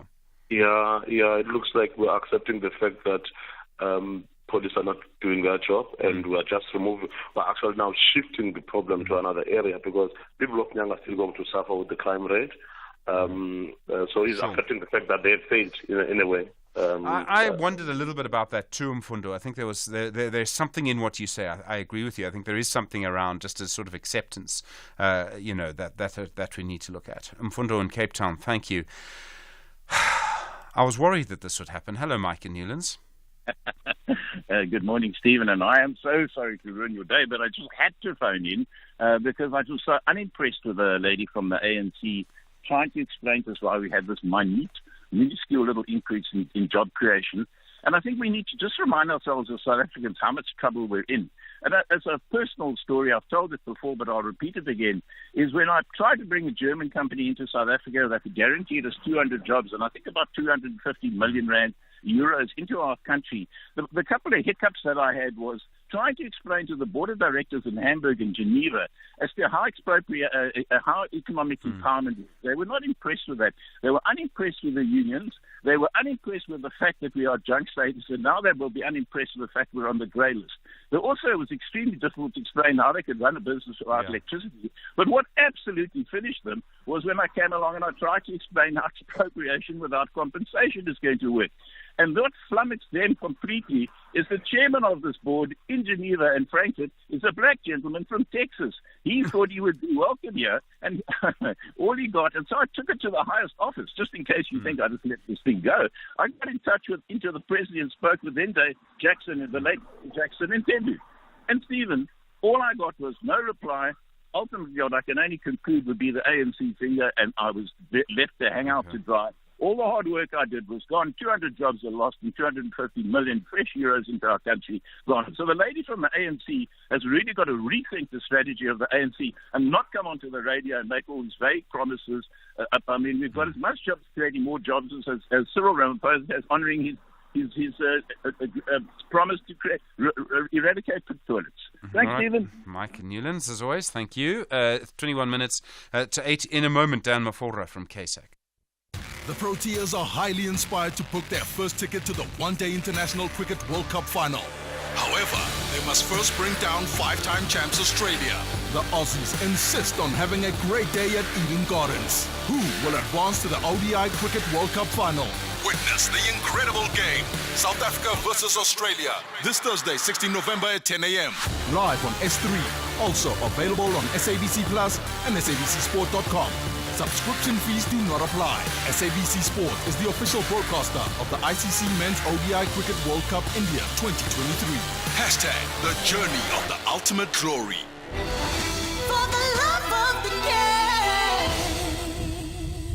The Nelson Mandela Museum, in partnership with Nelson Mandela University and the National Liberation Heritage Institute of South Africa, will host the African Liberation Heritage Indaba 2023 second edition. The event will take place at Nelson Mandela University Ocean Sciences Campus Conference Hall on the 14th and 15th of November 2023. This year's Indaba is being held under the theme Decolonization and the Transformation Project in South Africa. First in the morning, SAFM Sunrise with Stephen Grootes. Well, over the last week, the Chief Justice Raymond Zondo's made a series of comments about state capture, about the judiciary, and about certain criminal cases that will probably involve former President or may involve former President Jacob Zuma. First, he spoke last week at the National Dialogue on Corruption. Then this week, he gave a long television interview in which he spoke about dealing with corruption. In particular, he seems to have used a phrase that has got people concerned. He referred to Gupta Zuma, sort of state capture, as I understand it. The organisation KSAC says he shouldn't have made these comments in public. Dan Mafora is a senior researcher at the Council for the Advancement of the South African Constitution. Dan, good morning. Good morning, Stephen. You believe the Chief Justice should not have made these comments. What has he said that worries you? So, there's a lot that the Chief Justice has said in the past week or so, as you said. The one comment was at the dialogue where he suggested that planning for the Zuma Gupta project of state capture took or took place way earlier than we could have thought. Right? He referred to the ANC's Polokwane policy as perhaps the genesis of state capture. And then this week, he again went on to do an interview where he discussed the pending criminal corruption case of the former president, and speculating about whether or not he might be granted remission of sentence if he's tried and convicted. And these sorts of comments are quite serious, coming from the head of the judiciary, and that for us is concerning, because it does go over the line of what is acceptable speech by judges. So there's an interesting line here, and Dan, I think you'll find that intelligent people, even judicial people, may argue about where the line is. If someone were to try and defend the Chief Justice, you could argue that he may, as Chief Justice and as an individual, Raymond Zondo, have a duty to tell the truth. And if he knows that something is factually true, maybe he has a duty to tell us? Well, firstly, he is only the Chief Justice.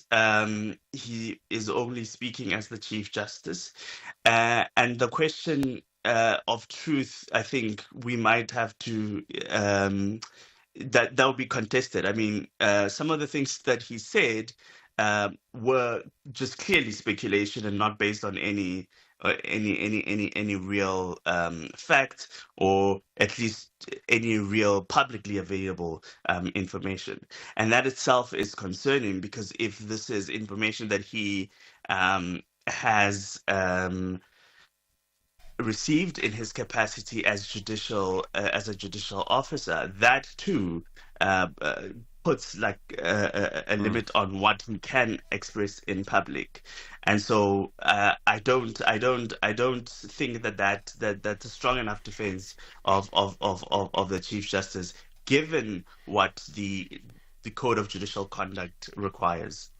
So, I mean, as I say, it's a complicated place to put this line. So, for example, he said previously, before and you're very specific, by the way, if I understand what you've said about the interview and about what he said last week. But before that, he had said that government has not implemented some of his recommendations, and that he had made, for example, 10 recommendations around public procurement after his commission. Only 4 of them are in the new public procurement bill. Would he be wrong to say that? No, he would not be wrong to say that. I mean, I think that's obviously that's something that we all know, and it's fair comment. and that's fine.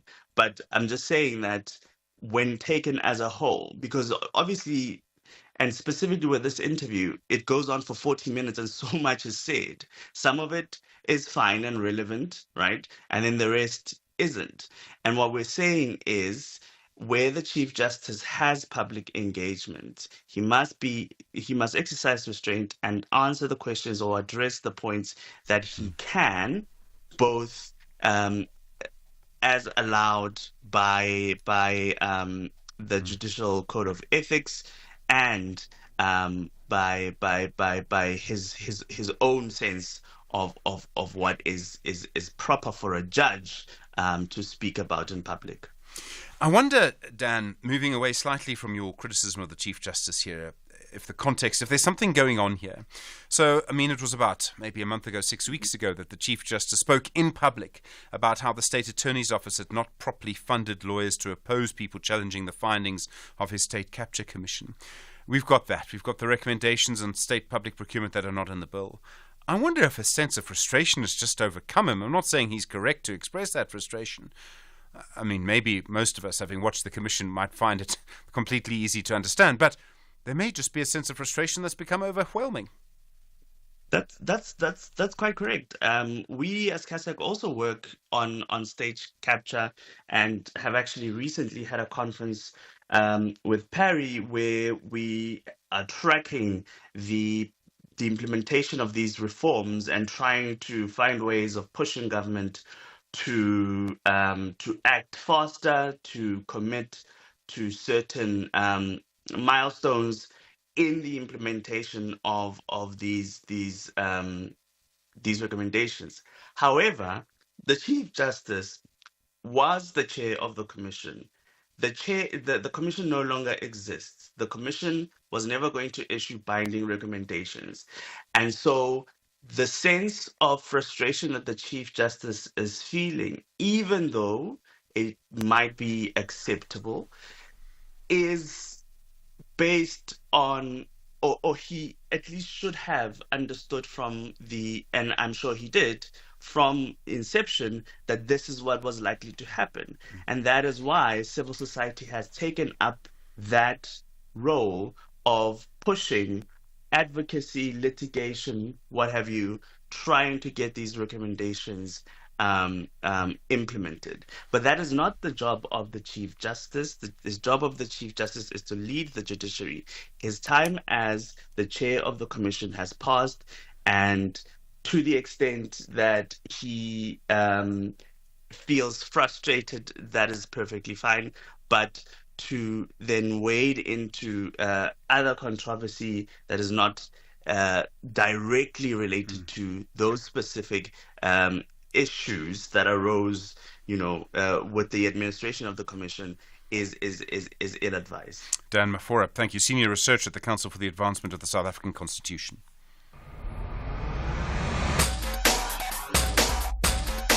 SAFM 104 to 107.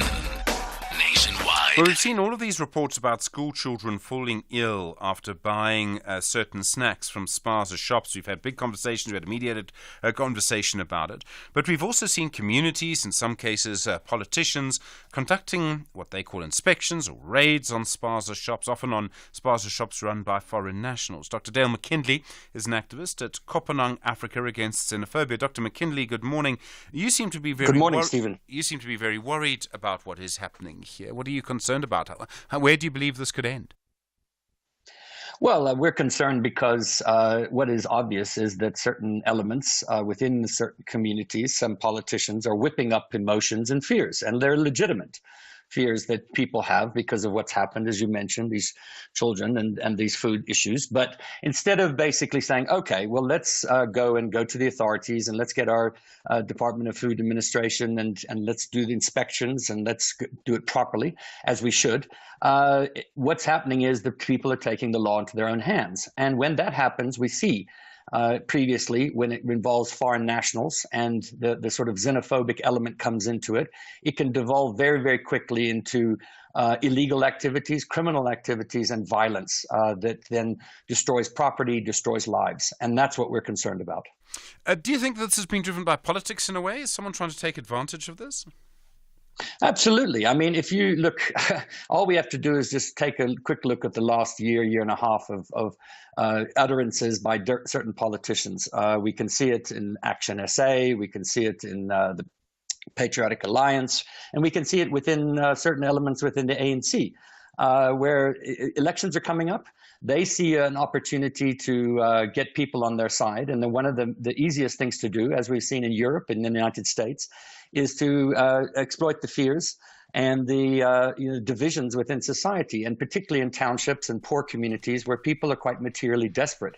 And the most marginalized and vulnerable people are oftentimes foreign nationals and migrants, and they're going after them. So it's an easy political score, essentially, as opposed to dealing with the problems. We've seen it time and time again, and I think it's particularly disappointing to see the ANC jumping on this bandwagon, given its own history. There's so many other elements to all of this, and one of them is that we seem to wait forever for the toxicology results. We still don't know why children have been falling ill, or in some cases worse. It would seem to me there's a duty on the authorities to get these reports out there as quickly as possible.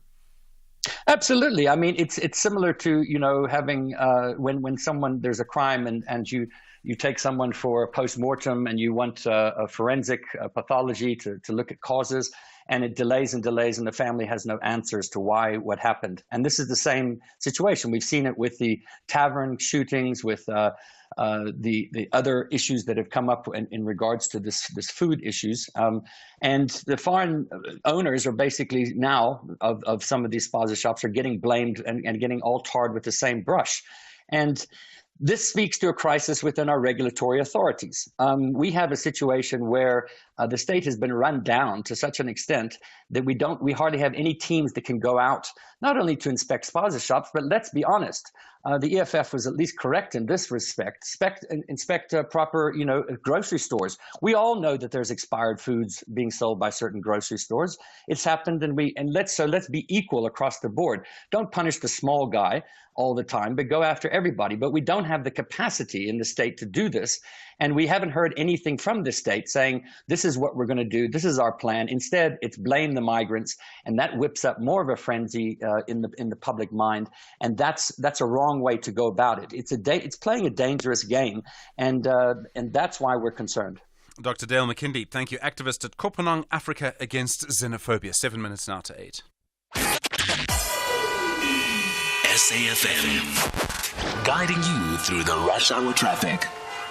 Good morning. Lots of traffic around the Beyers-Naudé corridor between Fairland and Rampart Ridge, both sides of the highway being load-shed until just after 8 o'clock this morning. Also, if you're driving Kaya Sand area, Malabongwe is under pressure. There's big delays coming in from Kaya Sand and heading to Kaya Sand from the North Riding side. Out of Joburg up into Pretoria, the latest on the N1, queuing back to Linwood Road this morning. That's heavy all the way down to the R21 and the traffic restrictions there. And Trickard Road, if you're driving out of Centurion across towards sort of Waterkloof, there's a crash before Selborne, and that's causing quite a backlog of traffic as well. Heavy truck congestion coming out of Richards Bay this morning, R34, all banged up through the Foskis area down towards Lumina Alley. So if you're leaving Richards Bay on your way along the R34, making your way through towards Empangeni, the trucks across both lanes is very heavy. Also lengthy queues between Matuba and Schlishlui. That's a big truck crash that happened earlier this morning. Long queues both ways there. Cape Town, a crash N7 north at Beaufort Circle. So delays passing Langa on your way through towards Epping. Marine Drive, heavy again from the West Coast Road, Parklands area, right down to Racecourse Road in Milnerton. And Baden-Powell's a bit sluggish this morning between Strandfontein Road and Coastal Park on your way to Musenberg. That could well be sand-related. Rob Byrne, SAFM Traffic. SAFM invites you to our inaugural public lecture, delivered by the former Chief Justice, Mogoeng Mogoeng. The theme of the lecture is constitutionalism and upholding the rule of law in South Africa. Has corruption and malfeasance eroded the moral fabric of the democratic dispensation? The lecture will take place on the 29th of November 2023 at the SABC M1 Studios in Johannesburg. Secure your seat by emailing us at info@safm.co.za. SAFM, leading the conversation. Agenda-setting conversations of the day. Well, 5 minutes to 8 the time. Just sort of continuing in a way the conversation around foreign nationals. On Friday, the Home Affairs Department gazetting a new white paper that would look at citizenship, immigration and the protection of refugees. And the Minister, Dr. Erin Motsoaledi, proposing that South Africa, I think temporarily, withdraw from the 1951 Refugee Convention. Now, as I understand it, there's a series of conventions, a series of treaties that South Africa has signed up to through the United Nations that looks at how we deal with refugees. The minister's argument, as I understand it, is that many countries signed up to those conventions with certain guarantees in place that would allow them to make certain decisions, and we did not. We just simply adopted them. I'm sure other countries have adopted them too. So how do these work? Professor Joe Veery is at the Wits Centre for Migration and Society. It's the study of migration, if you like. Professor Veery, good morning. Good morning.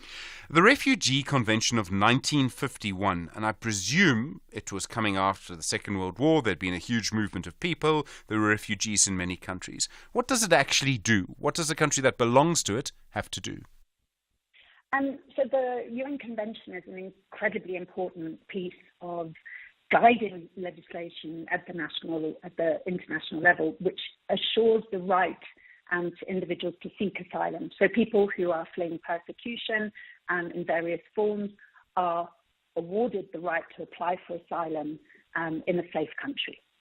Does it mean then if we sign up to it, we have to give a particular person asylum, or can we decide whether to give them asylum or not? So what happens is an asylum application is reviewed by refugee status determination officers who make decisions around whether an individual has a case to make for being awarded a refugee status. So essentially every application is reviewed and decisions are made on the basis of that review.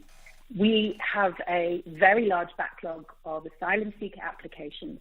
And so what we're seeing, also outlined in the International Migration White Paper, is recognition of delays and challenges within the ways in which the department itself is operating. Okay, I think the minister himself said the system was unworkable. What I'm trying to get to is, so say, for example, two countries are next to each other and they receive someone who's seeking asylum. Could one country accept that person under the treaty and one person not accept that person under the treaty? What I'm trying to get to is, do we get to decide, to make a ludicrous example, that we will accept people who are left-handed, who have a fear of persecution, and another country may not? Do we get to decide who we take? Yes, that's where the refugee status determination process comes in, and at the national level, applications are reviewed and decisions are made. Okay, so then could our courts also, flowing from the Constitution, decide what happens? As I understand what the Minister is saying, some countries signed these treaties in a way that allowed them a little more control than others, and he suggests we should sort of leave them and I think rejoin them with those controls. Is he correct that other countries have done that? They've sort of opted out of certain provisions? Yes, several countries globally have done so, but those are often considered to be countries with poor practice in the ways in which they are considering the issue of asylum seeking. And what's particularly unfortunate is in the South African context, our Refugee Act, as it currently stands, is considered globally good practice.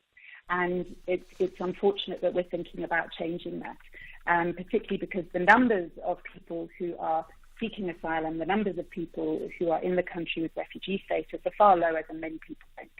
Okay, and I realise we go to the census and debates around that. There's a perception, I think, that many people are here who maybe, and I think the sort of anecdotal story would be, I go to a spaza shop, every spaza shop that I see is run by Bangladeshi people or people from India. They're not South African. They're not even Southern African. Whether that matters or not is a different story. And these people will have applied for refugee status somehow, and probably won't get it, but because the wait is so long, while they're here, they're allowed to work. And I realize South Africa took a decision a long time ago not to stick people in refugee camps, but to allow them to work for themselves in society. Now, Are these people really applying for asylum? Has something else gone wrong? Because there's a big difference between an asylum seeker and an economic migrant. We have to be very careful about various issues here. I mean, one is the perception, as you say, that foreign nationals are overrepresented in certain forms of the informal economy. Second is the assumption that people don't have valid permits giving them the right to work. And thirdly, the debate that is ongoing around who is applying for asylum versus using the Immigration Act to apply for other forms of regular status within the country. We have a very restrictive Immigration Act, and it is becoming increasingly restrictive. And this is presenting huge challenges for individuals who are working, contributing to the fiscus to ensure that they can continue to hold a regular status in the country. It's important to also recognize people do not want to be undocumented. People do not want to have a situation where their visas have expired and they're unable to renew them. And this is a large tension that we see playing out in the South African context. And as you say, often our policy processes are being determined by rhetoric and political sort of mongering around assumptions on being able to scapegoat and blame foreign nationals for failures in the state to deliver particular interventions effectively in the way that they should be doing so. Professor Joe Very, thank you, at the Wits Centre for Migration and Society. You were there, SAFM, leading the conversation. It's 8 o'clock. Our insurance will go out of their way to try and save you money on your car insurance. If they can't, ask for 500 Rand. SMS out to 38462. Now that's good news. Independent and impartial. This is SAFM News. Thank you, Stephen. In your top stories, AMCU leader sounds warning over situation at Gold One mine, and Public Protector gives status update on the Chapter 9 institution. This is SAFM News. A very good morning. I am Luyanda Maume. Gold One mine says it will resume production today after the conflict between labor unions AMCU and the National Union of Mine Workers affected operations. NUM says it plans to oppose its rival union AMCU's latest move to oust it from being the majority union at the mine in Springs in the east of Johannesburg. Last week, AMCU approached the courts to seek an urgent order that a ballot be conducted to allow workers to choose their preferred union. AMCU's Christe Janse van Rensburg says what is happening at the mine is similar to the events leading up to the Marikana massacre. That exact situation where you come and you see South African Police Services, high-level, high-ranking officers meeting with one trade union and management together and not involving anybody else in that meeting to discuss plans of what must happen. I mean, that sounds exactly like Marikana, but they spoke of a JOC, a Joint Organizing Committee, which was exactly the same setup there. Public Protector Advocate Koleka Kalega says the high number of court judgments against her office has seriously affected its operations. She says one of the office's mistakes in the past few years is failure to take seriously the court judgments, especially the ones that included remedial action. Kalega was addressing the Cape Town Press Club yesterday. And by the way, the courts make directives, not just advise. And I think we have actually lacked that ability to reflect on court judgments, which is now a continuous thing in the institution. We quarterly look and say which judgments influence our mandates, what do these judgments say, how do we adjust, and as a result, I've signed in a number of standard of operating procedures and policy which actually make our work to align with the directives of the courts. For instance, on how the investigation process runs. The Johannesburg Emergency Services and police will this morning resume their search for an 18-year-old boy in the Klip Valley River in Kliptown, Soweto. The boy fell into the river while trying to cross it. Emergency Services spokesperson Robert Molaudzi has urged communities to exercise caution. We're urging all our residents out there to continue to look out for young kids to stay away from river streams since we have got the water levels now are much more higher in most of our river streams in the city of Johannesburg, so that we can be able to prevent a drowning incident like this one. Action SA in Mpumalanga has called for urgent government assistance for households that a severe storm has affected in Siangoba in Emalahleni. Several people in the area have been left homeless after the storm damaged their houses on Monday. The most affected are those who live in RDB houses. Action SA Provincial Chairperson Togo Mashiane says the government should intervene. So we're saying to government, it's either they remove those people or they correct whatever needs to be corrected, because no one can live in such conditions. They need to act swiftly. Otherwise, if they don't, it will mean negligence on their part. President Cyril Ramaphosa has arrived in Qatar to start a 2-day state visit to the Gulf region. International Relations Minister Dr. Naledi Pandor is already in the country. She has touched on the current war between Israel and the Palestinian militant group Hamas. As a country, we remain committed to the right of both Israel and Palestine to exist, with Israel peaceful and secure, side by side with a Palestinian state that is peaceful and secure. We are also aware that many Palestinians and Israelis are of the view that a just and lasting solution may include approaches that facilitate Palestinians and Israelis living together peacefully. And finally, Zimbabwe's main opposition party has accused the ruling ZANU-PF of attempting to destroy it after another 18 of its members of parliament lost their seats. The BBC's Grant Ferret reports. The Citizens Coalition for Change has been under intense pressure since losing elections, which it said were rigged, in August. Last month, 15 of its members of parliament were recalled by a man purporting to be the party's interim secretary-general. The party said no such position existed, and the man was not a party member. Now, another 13 MPs and 5 senators have been recalled. A party spokesman told the BBC it was a plot aimed at helping ZANU-PF get a 2/3 majority in Parliament. Earlier this week, the opposition said one of its activists was abducted and killed while campaigning ahead of by-elections scheduled for next month. Recapping your top story, Grootes On mine says it will resume production today after the conflict between labour unions AMCU and NUM affected operations. For SAFM News, I am Luyanda Maume. Headlines at 8:30. Leander, thank you. Those were the top stories for this hour. Don't miss out on a possible car insurance saving. SMS out to 38462 for a quote. Outsurance, where you always get something out. Everyone's looking to Black Friday deals, but there may be an easier way to save, and it's not just a once-off saving. Simply SMS out to 38462. And if Outsurance can't beat your current car insurance premium, ask them for 500 Rand cash or even 1,500 Rand if you've been claim-free and with the same insurer for 3 years. That's a monthly saving on your premium or the cash promise. SMS out to 38462. You've got nothing to lose. SMS now. Outsurance is a licensed insurer and FSP. T's and C's apply. A very good morning to you. In your SFM sports headlines, it's rugby. The Sharks are leading the race to sign Springbok lock RG Snyman from Munster. And more cricket as the Proteas will square off against Bangladesh in 2 international matches next month. Let's find out more just before 8:30. SAFM, guiding you through the rush hour traffic.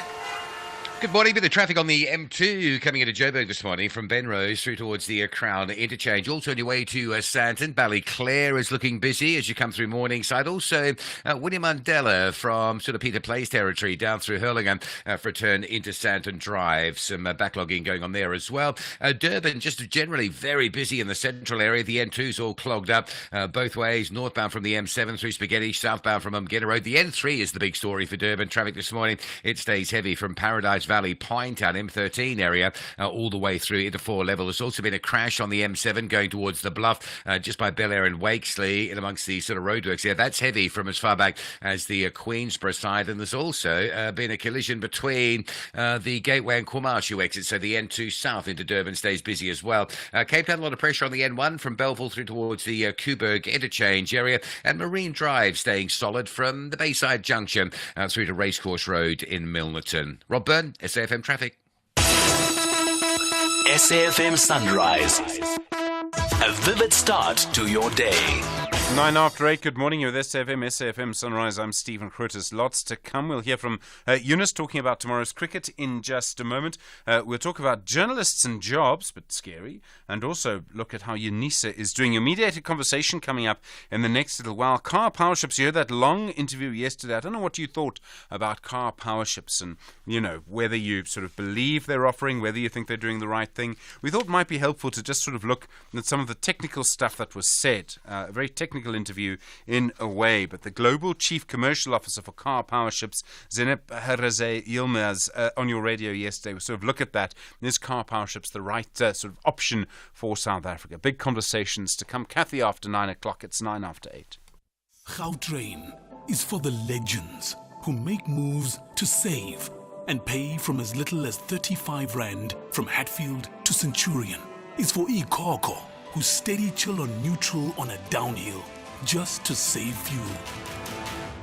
So when it comes to travel, make moves that save and pay from as little as 35 Rand from Hatfield to Centurion Station. Gautrain, for people on the move. Open the Absa Cash Invest Tracker account and earn the best rates in the market. More than the top 10 money market funds' average returns. Enjoy unmatched advantages at an interest rate of 8.9% per annum. Plus, if you open your account today, you could win your share of 15 million Rand in luxury travel experiences for two. Yes, you heard right. A trip for you and your partner. My bank does that. Open yours today in less than 5 minutes on the banking app at your nearest Absa branch or consult your private banker or call 0860 111 515. Absa is an authorized FSP and a registered credit provider. T's and C's apply. We are going to Durban when Bafana face Benin in the FIFA 2026 World Cup qualifiers. On Saturday, 18 November at the Moses Mabhida Stadium. Gates open at 12 p.m. and tickets are available for 50 Rand for adults and 20 Rand for children at Ticket Pro. Come dressed in your national colors to support Bafana to win prizes. If you are not in Durban, catch the game on SABC 1 at 3 p.m. Also available on sabcsport.com. Conversations that you connect with and react to. SAFM. Eunice on the line from Johannesburg, calling us on 086 000 2032. Eunice, hi, good morning.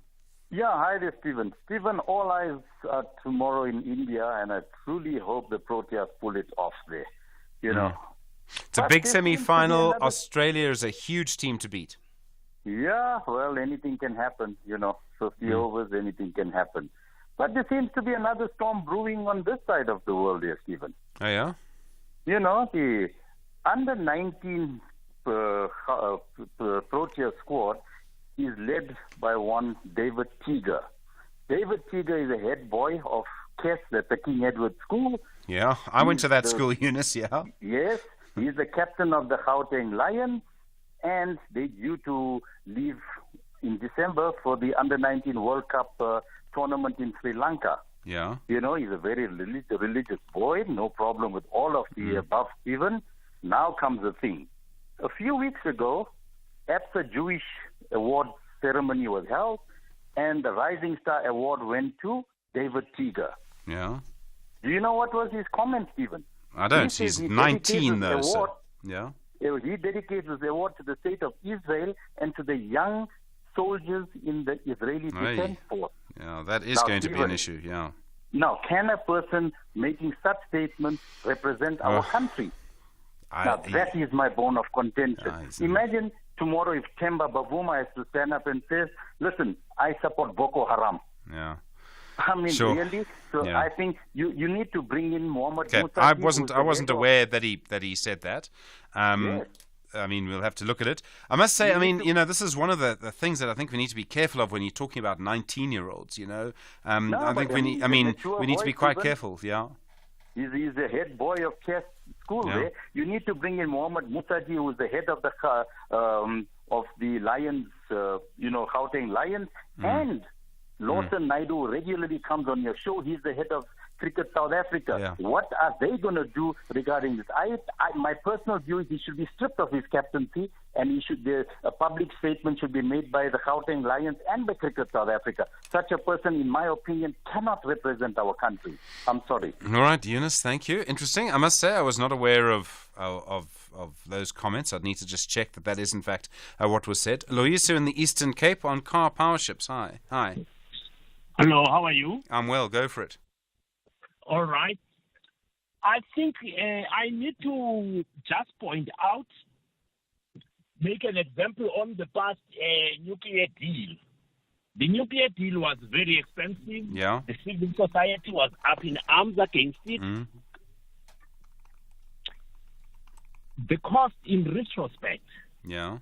we realize that we look at how much it costed the government to bail out Eskom, to do all the other things that happened to Eskom, what it cost the fiscus, including the cost to the economy on what we lost because of. So you're saying we should maybe have done the nuclear deal?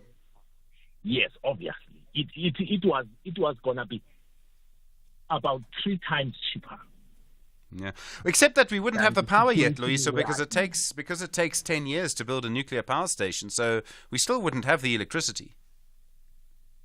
But even if we did not, I'm of the impression that it would have been phased in. It's not like on 10 years everything would like boom on. Well, probably by now 1/3 would be online. No, I don't think that may work with coal, but I don't think that works with the nuclear power station. You've got to do the reactor, and once the reactor works, it works. But it takes 10 years to build that. That's my understanding, Loyiso. But be that as it may, the arithmetic still adds up, because for up to today, if we discount the power shift issue, we are still in the same situation we were 10 years ago in terms of power generation. Well, so at least we would be 3 years towards salvation. Well, look, I mean, the thing with the car power ships is very different because you just plug it in, so it's a slightly different argument we're having. We're almost having the wrong argument here.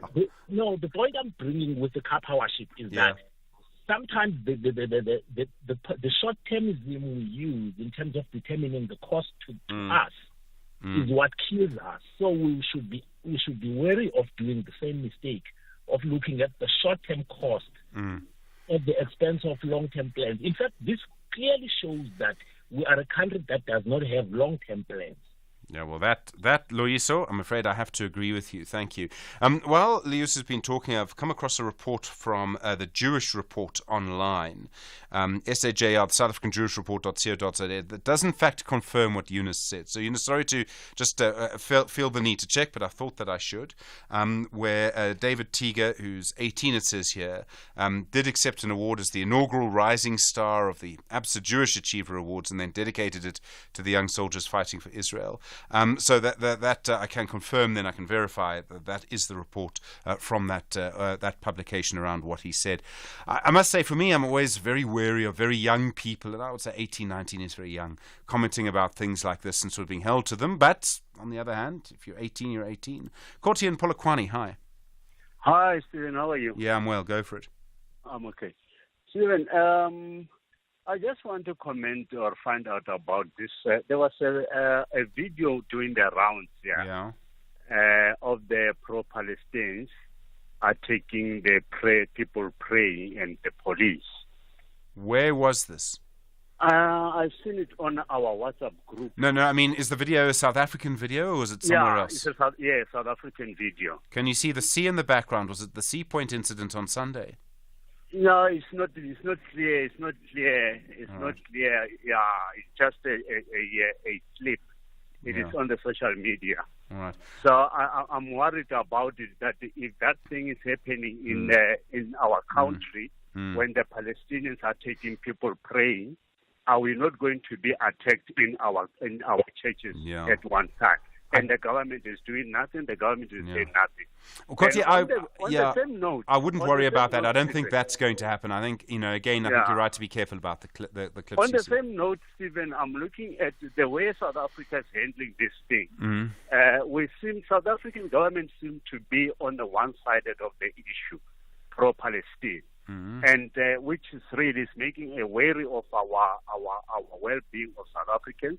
And I would suggest that South Africa, we should focus on our major problems that we have here in our country than getting involved on an international issues. We've got a lot of problems here. A lot of problems that the government must focus on. Courtney, I'm going to stop there. We do need to move on, unfortunately, but I hear your point. And I suppose the answer is that every country has an international relations policy. 19 after 8. Agenda setting conversations of the day. I don't know if you've noticed this, but there seems to be a new round of retrenchments in media organizations. And obviously, I found it difficult to be completely objective about this because I'm in a media organization and consider myself a journalist. The executive director of the South African National Editors Forum is Reggie Mualusi. Reggie, good morning. Good morning, Stephen. We are seeing this in various places now. We've lost so many journalists already over the last sort of decade or so. How bad is it? It's very bad, Stephen. If you look at what Wits University produces, their journalism and media studies there's a report they call The State of the Newsroom. That report 10 years ago, it said South Africa had about 10,000 journalists. We are now at less than 5,000. So that just shows you how serious and how bad it is. And it's not a matter of post-COVID. Before COVID, we were still facing various challenges. If you remember, with print circulation going down, with our news channels struggling to source advertising and all of that. So the emergence of all these social media digital platforms haven't helped our case, but we are where we are. And to answer your question in short, it's very bad. Reggie, the question really is around money in the end. Making these things sustainable. And we know that, for example, and I made the point at the beginning of this that I'm a sort of media practitioner, so I'm not objective, but Google and Facebook are eating our lunch, aren't they? They're making money at the expense of people who produce content. No, they are, and we have made it very clear and known to them that that's exactly what they've been doing. And yesterday, we by close of business, we had a deadline to the Competition Commission to do our MDPMI, which is the market inquiry into the social media platforms, which the Competition Commission is looking at. But we have been in conversations with Meta, we have been in conversations with Google, and I know various media houses as well have been in conversations with them. So we are essentially saying this lunch has been eaten for long. Much as we are talking about getting the money back, we are also talking about our own sustainability to say journalism is not dying and we won't allow it to die. What we need the money, we need the sustainability of the industry. So those are the conversations we are having. Reggie Mualusi, thank you very much indeed, Executive Director of the South African National Editors Forum. Catch the Insider SA this Monday evening at 6 as pastry chef Sahil Siegabin bakes up a festival of Diwali treats. And I hope you have a blessed one. Rudy Page passes his rugby passions onto his family. I'm beyond proud of my dad. My dad played for my country. And Loyiso Gijana put his all into music. That's what has communicated with people, is because I'm writing from my heart. That's the Insider SA this Monday evening at 6. Repeat Saturday at 1 p.m. and Sunday morning at 9 on S3. Rand Water is concerned about the significant increase of water consumption in its areas of supply. The increase in water consumption is putting severe strain on Rand Water's distribution network. To save water, please do not wash your cars with hose pipes. Use buckets. Water your garden with sprinklers between sunset and sunrise. Do not wash your pavements with hose pipes. Use brooms. Repair your leaking taps. Cover your swimming pools to avoid quick evaporation. Shower instead of bathing in a tub. This message is sponsored by Rand Water in partnership with City of Joburg. City of Ekurhuleni, and City of Tshwane. We are going to Durban when Bafana face Benin in the FIFA 2026 World Cup qualifiers. On Saturday, 18 November at the Moses Mabhida Stadium. Gates open at 12 p.m. and tickets are available for 50 Rand for adults and 20 Rand for children at Ticket Pro. Come dressed in your national colors to support Bafana to win prizes. If you are not in Durban, catch the game on SABC1 at 3 p.m. Also available on sabcsport.com. SAFM. Prime time all day long. Well, you know that sometimes universities like to compete with each other. Which university is better? It's an important game that they play, although some people also say that the ranking systems don't work. The Times Higher Education World University Rankings, and I'm presuming this is the British Times, not the South African Times, says that UNISA has improved the quality of its research through citation. In other words, a number of times that research conducted at your institution is cited in academic papers and has actually increased it quite significantly. Professor Thenjiwe Mayiwa is the Vice Principal for Research and Postgraduate Studies in Innovation and Commercialization at UNISA. Professor Mayiwa, good morning. Good morning, SG, and to your listeners. From this score, from what they're saying, it seems that you've managed to really increase your citation score. It's a big improvement. How are you able to do it? It is a demonstration of our commitment and investment, Stephen, in maintaining not just only our position as a reputable institution that concentrates on research, but also demonstrates the caliber and the stature of our researchers. It's also, I mean, have you had a dedicated program to try and do this? I mean, research is expensive and research is hard. Certainly. It is programs that we have over the years concentrated on and ensuring that it doesn't just only become a trajectory that goes up, but it has excellence in it. And through various programs that we have, from the emerging researchers to even established researchers whom we support, hence this kind of the accolade and the results that we see, which we're very much pleased about. What we really need is for all of this to be commercialized. Brings more money to you, brings more money to everybody in the higher education sector. You do also in charge of the commercialization sector. How's that going for UNISA? If you crack that, I mean, you can make huge amounts of money. Certainly. The money comes in various forms, of course, but first and foremost, as a higher education institution, we have to be contributing as it relates to knowledge, economy, but from the rand and cents point of view. And of course, I must point out that this is a global ranking. It means that the manner in which we operate in that stage attracts grants, but also the people and organizations that we collaborate with, we are able to bid for more funding and impact communities that need redress in various forms. So the commission part of it is important, but it's not the only thing. Hence, there's a reference to these Times Higher Education rankings as impact, not just only excellence, but impact in terms of how we have made a difference in the communities that need that kind of difference. Professor, thank you. Professor Thenjiwe Mayiwa is the Vice Principal for Research, Postgraduate Studies, Innovation and Commercialization at UNISA. 27 minutes after 8. This is SAFM Sport with Zai Khan. Zai, good morning. When Archie Snyman plays in Ireland, do they call him RG? Yes, the World Cup winning Springbok lock is called by many names, and one of them is that he will be now back on South African soil as his contract with the Irish team Munster expires at the end of the season. Now, he was hugely influential on the park during Munster's title run alongside fellow Springbok Jean Klein. Now, keen to have him on their books is the Sharks, who already have Ibn Etzebeth and are willing to pay the highest fee for Archie Snyman, who has now been given a release from his club. Looking on to the cricket action for tomorrow, the Proteas, who've defied the odds, find themselves playing cricket in a World Cup semi-final in Kolkata tomorrow. The Proteas have marched to the World Cup round-robin stage, beating the Australian team that they will face tomorrow. Here's Australian cricketer Travis Head previewing the Proteas encounter. Go for it.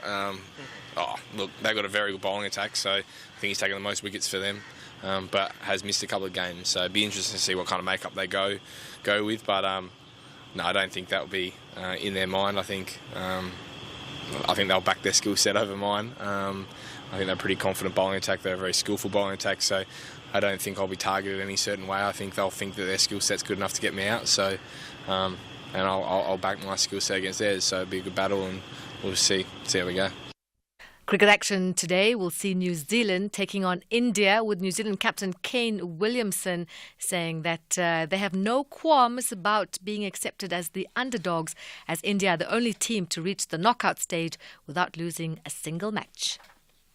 Yeah, I mean, the underdog thing, from what you guys write, I don't think it has changed too much. But that's fine, and India have been exceptional. They are one of the, or if not the best team going around, and they're playing cricket that matches that. But we know as well on our day when we play our best cricket, it certainly gives us the best chance, and come finals time, anything can happen. And finally, golf. World number 2, Rory McIlroy, says there is a path forward to resolving professional golf's future, and that it has not been brought to light yet. Still to be resolved is the framework agreement struck last June between the PGA and the DP World Tours, with the deadline being the 31st of December for a final deal. Here's McIlroy. I wouldn't think so. I think if you were in the middle of it, you would see that there's a path forward. It's just that no one on the outside has any details, right? List lips, sink ships. So, we're trying to keep it tight within the walls, and I'm sure when there's news to tell, it will be told. That's a wrap up your sport on Sunrise. We'll bring you more on SFM around 12:30. I'm Zai Khan. Zai, thank you. Car Power Ships, is that the right option? That's your mediated in a moment. You'll hear, of course, part of that interview from yesterday. You're with SFM leading the conversation, 8:30. Thank you, Stephen. In your headlines, Labour Union AMCU says what is happening at the Gold One mine is similar to the events leading up to the Marikana massacre of 2012. The mine says it will resume production today after the conflict between rival unions AMCU and NUM affected operations. Public Protector Advocate Koleka Kalega says her office plans to formulate policy which relates to making it a criminal offence for government entities to fail to implement her remedial actions. She says only 2% of government entities have so far implemented her office's remedial actions. And President Cyril Ramaphosa and his Qatari counterpart will discuss issues including trade and investment between South Africa and Qatar during their meeting today. Ramaphosa arrived in Qatar in the Gulf region on a 2-day state visit.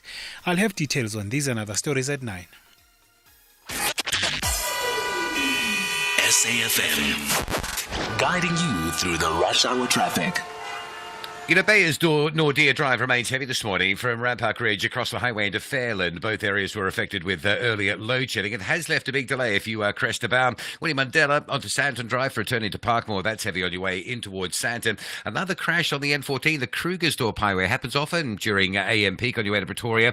This one just before you get to the M1 Brockfontein. So after the R55 exit, it all gets a bit heavy and hot through there. The N1 south from Atterbury Road down to the R21 work zone is the damage there. Durban's M7 towards the Bluff has been all jammed up this morning. A crash at Bel Air and Wakesea, still pushing traffic back to the Queensborough area from Belleville Road Bridge territories where you'll pick that queue. And the N3 to Durban's been very slow this morning with traffic still sitting from Pavilion Mall into Spaghetti Junction. And the N2 between Umhlanga and Gateway, or between Gateway and Kumashu, if you like, crashing on your way to Durban. So some delays through that construction zone as well. Major delays stay with us north of Matuba, just on the northern side of Matuba. A big truck crash earlier this morning. If you're moving between Tuba and Schlushlui, you can factor in some proper queuing times through there. Cape Town, the N1 reasonably heavy this morning from Plattercliff Hill all the way to the elevated freeway, and a stationary truck on the N2 inbound before Jake's Curville. So delays from Robert Sabuque. Get past that, you stay in traffic right through to Hospital Bends. Rob Byrne, SAFM Traffic. Black Friday is back at Dis-Chem, now for 9 days, from Wednesday 22nd to Thursday 30th November. Make the most of big offers and huge savings. Get down to Black Friday at Dis-Chem. Better health starts here. Manchester United and Manchester City ladies have a massive encounter at Old Trafford. The Red Devils are navigating a path to the summit. However, the citizens need maximum points. This is the FA Women's Super League. Who are the real queens of Manchester? Catch the Manchester Derby, Manchester United versus Manchester City ladies, the Sunday 19 November at 6:30 p.m. live on SABC Sport on DTT Channel 4. Also available on SABC Plus and SABCSport.com. Hashtag we love it here. Brought to you by SABC Sport. For the love of the game. Mediated conversation on SAFM. 26 minutes to 9 the time. Good morning. Yesterday here on SAFM Sunrise, you heard, well, quite a long interview with the company Car Power Ships, which owns power stations that are on barges. They use those ships to generate electricity in different places. They've now been given permission to moor one of their barges at Richards Bay and will be allowed to use that space to generate power. In the interview with Car Power Ships, the Global Chief Commercial Officer for the company, Zeynep Harazai Yilmaz, made certain points. She said that gas-fired power was necessary to transition from coal-fired power stations to renewable power, that we would need gas power to keep our grid running. And as you know, all of this is hugely contentious. There have been all sorts of claims made about Car Power Ships, and as you know, there are huge arguments about the kind of power that we should actually use in the future. So then, this morning we bring you a conversation based on what she said. Was she telling the truth or not? Will the Car Power Ships deal actually go through? First this morning, you'll hear an edited version of the interview that we conducted yesterday with Car Power Ships. Then you'll hear on the technical side, Chris Yellens, the Managing Director at EE Business Intelligence.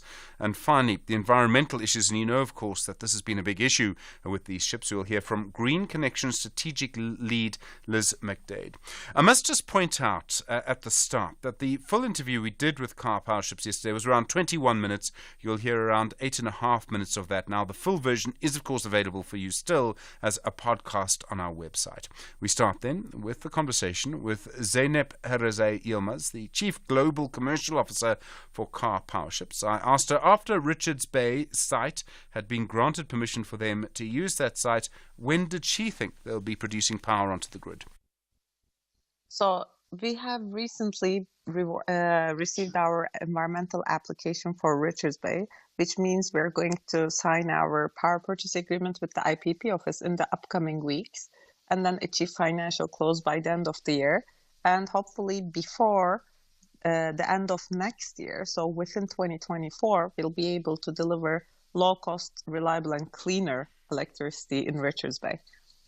As I understand the process within our Environmental Affairs Department, so they've granted permission, but there's still an appeal process. In other words, a non-governmental organisation or another group could actually appeal the decision. Do you think that could happen? Could that delay things further?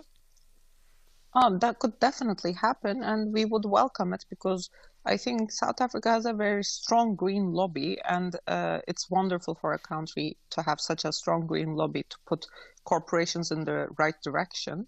Of course it would happen, and we would answer the necessary questions. We look at the environment in 4 different aspects: marine, air, land, and also noise. In terms of marine, we are just a regular cargo ship. Instead of carrying a cargo, it has inside already an equipped power plant. So the marine impact of the power ship is similar to any cargo vessel that is docked at the port. In the Temap Fishing Harbor, where we operated for many years in Ghana, United Nations Development Program made a documentary on us and the small-scale fishermen, because we've improved the lives of the small-scale fishermen who were our hosts. Fish bred along the power ship. They would park their fishing ships around the power ship, and the electricity we provided enabled their refrigerators to work, so they wouldn't have to throw away the fish that they catch. Instead, they could take home money, feed their kids, send them to school, and have a proper income. Okay, I'm going to come to That's what electricity does. Okay. You lodged applications for 3 sites. There's Richards Bay, there are 2 others. The 2 other sites you don't have environmental permission yet. How are those processes going? We believe we will receive the environmental applications for the Saldanha project and the Kuha project in the upcoming weeks or months as well. We've done multiple public participation meetings to make sure there were no questions unanswered by the communities for all 3 sites, and the ones that were submitted for Saldanha and Kuha comes after Richards Bay, so it is very natural for them, their environmental application, to come later than Richards Bay as well. Eskom has to give you a grid allocation, and if you don't have a grid allocation, you cannot connect to the grid. And as I understand it, the grid allocation that you were granted ran out in August and then was extended, I think, to the end of December. And if you're not generating power by the end of December, would that mean you lose your grid allocation? You'd have to go to Eskom again and say, please, can we have our grid allocation for longer, because we aren't yet producing electricity to add to the grid. Is that right? Let me go back to the previous comment, if you don't mind, that you cannot have a grid running completely on renewables. The reason for that is the renewables work when sun is shining, wind is blowing, or when it's raining with hydro, but it's not dispatchable baseload power. It's like the same reason why you can't make a pudding with just eggs. You need a balanced portfolio, and renewables, due to their technology, deregulate grids in terms of voltage and frequency, whereas thermal electricity provides regulation for voltage and frequency, which actually enables further renewable integration into the grid. So you need thermal to be able to operate renewables. And the cleanest form of thermal is natural gas. Going to the Eskom capacity issue is that we already have a capacity allocation for the transmission lines for the proper evacuation of the electricity, and that availability is still valid and ongoing. Okay, but it does run out at the end of December, so you would have to ask for it to be extended again, right? You need to make a payment to secure for the continuous reservation of those lines. You're not using your grid allocation now, and isn't that preventing other people from using it? No, because there are no other projects, and the thing that you need to do to be able to even join a tender, to be able to get a project, is you need that grid allocation. So it's a it's a precondition. So for you to be even awarded the proper tender and to get the project running. So without the grid allocation, we would not actually have the project. This is my point, is that we have a grid allocation that's not being used. You get it before you get the project, I understand that. But this process has taken such a long time. I realize a lot of that's outside your control. It's our government processes, all of that. I accept that. But we also know that you can build a wind turbine in 18 months. You can build a solar power farm in 2 years. And so the longer that you are not using this allocation because of these problems, the greater the chance, or it could have been possible, that other people could have used that allocation. So my point, where I'm trying to get to, is that are you not preventing other people from using it? I realize that might be out of your control, but the grid allocation is an important issue. Yes, no, we're not. We're not inhibiting other people from using it. You definitely cannot build a wind farm at that location. You definitely cannot build a solar farm at that location. There are other locations more suitable due to solar illumination and due to wind measurements in South Africa, but the Richards Bay area where we have the grid allocation is not one of them. So you would have a horrible project, and the wind turbines take much more than 3 years to actually build. Even to get the environmental applications for those wind and solar projects you're theorizing about would take multiple years. Zainab Harazai Yilmaz speaking there, the Global Chief Commercial Officer at Car Powerships. That full interview, just to remind you, that is an edited extract of the interview. That's about just over half of that interview. The full interview, of course, still available for you on our podcast site. You're with SFM, 17 minutes to 9. Chris Yelland is the Managing Director at EE Business Intelligence. Chris, good morning. Thank you for the time this morning. Good morning, Stephen, and to your listeners. There are a few technical things that I thought we just need to make sure are correct. Car Powerships, of course, has a specific product. They have every right to try and sell that product. I am a little cynical for various reasons about electricity in almost all of its guises now, Chris, as you know. The claim that you cannot, that you would need some sort of gas power, that you would need to, I think the phrase was, regularize the grids through voltage and frequency, that you'd need some sort of fossil fuel power, gas or coal, to do that. That came from Car Powerships. Is that correct? Stephen, I must first say that I'm here speaking also as an outer advisor. Outer has got legal action against Car Power and the Minister of Energy, as well as NERSA. In this matter, and I also speak, with my own views, which are very much tied and aligned with Outer's legal action. But to answer your specific question, no, it's completely not true that you need gas to regulate the frequency and the voltage. It's completely technically nonsense. So, for example, there are many ways of which you can ensure adequate inertia on the grid to ensure frequency stability. One way, for example, is through synchronous condensers. And there are going to be a lot of synchronous condensers available in South Africa as we start decommissioning our coal-fired power, because those generators can be used as synchronous condensers in the future. And in any case, our renewable energy penetration in South Africa is so low at the moment, and our coal-fired generation is so high at the moment. It's completely unnecessary at this moment to even consider those sort of considerations. They are issues, but there are many technical solutions, and to suggest that gas is necessary for this purpose is just wrong. All of that. All right. Thank you for being honest about the Outer issue. I had no idea that you'd recently joined Outer. I must apologize. There's another issue with Car Power. May I just say, I haven't joined Outer. I have been the electricity and energy advisor to Outer for many years, about 4 years now. Okay, my mistake.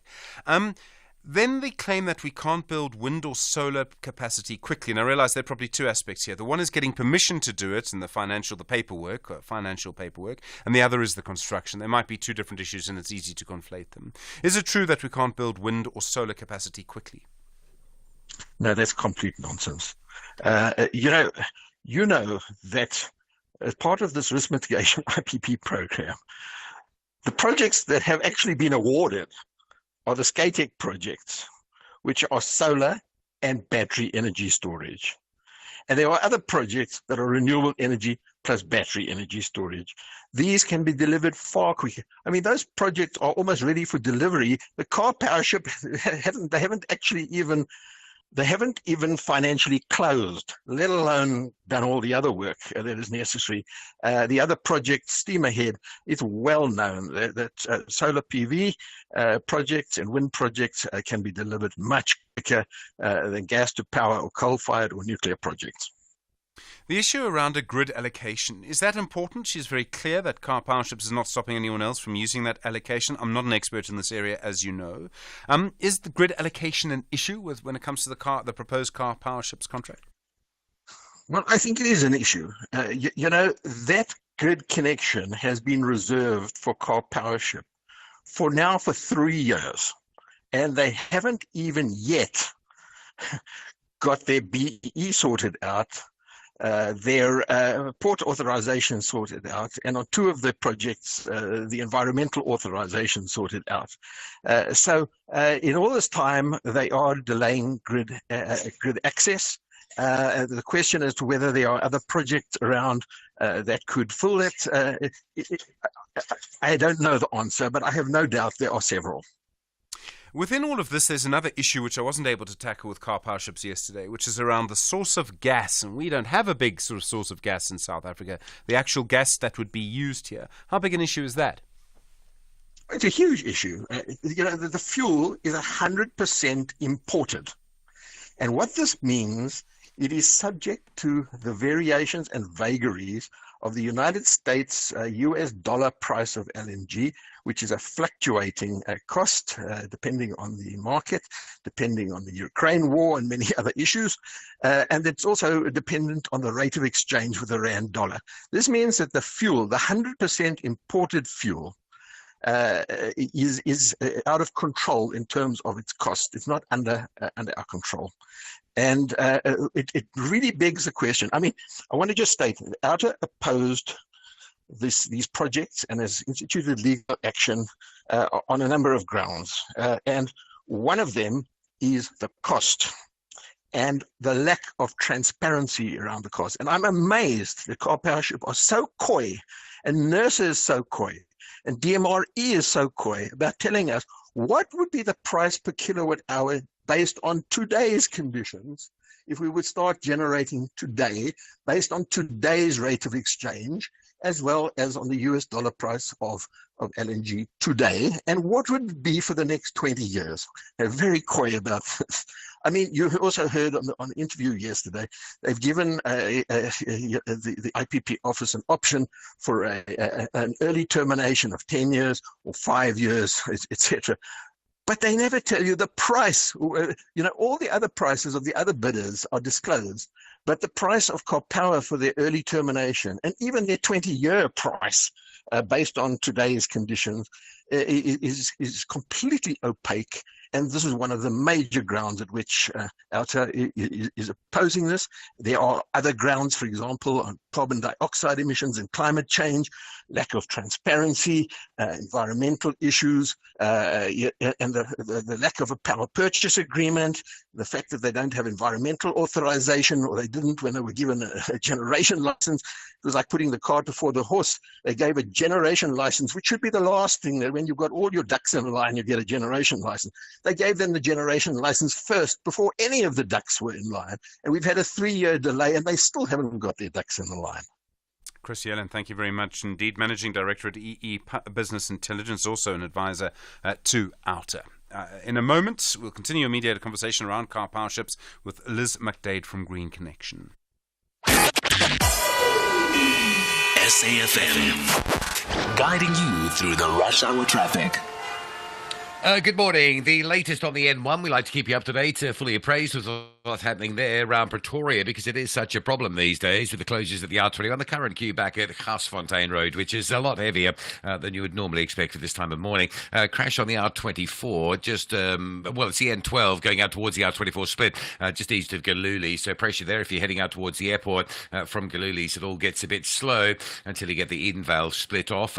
Big delays still with us on the N2 north of Matuba. This is the Matuba-Slui section on the N2. A major truck crash this morning and big and heavy backlogs both ways. Also a lot of truck congestion coming out of Richards Bay. The trucks are across both lanes, moving through Foskor and then out towards the Mpangeni area. So just expect to hit some delays there. Durban's N2, I'm slung it down to Komashu. A crash in the roadworks holding things up. N3 inbound. It's been a slow trip in from Pinetown side this morning. It still is from Pavilion into Spaghetti Junction. The M7 from Queensborough down towards the N2 stays busy. And I've just posted a Twitter update or X.com update on Cape Town's highways. They're very busy this morning. The N1 from Tuttercliffe Hill to the elevated freeway CBD. The N2 from around about Robert Sobukwe just after the airport through to Hospital Bend. And the M5 stays fairly heavy coming through from Kenilworth. Busy highway conditions towards city centre. Rob Byrne, SAFM Traffic. It's about a little more than just an X on that ballot paper. It's about SouthGov knowing what I want, where I'm going, and who I want to take with on this journey. To me, it's not just a vote.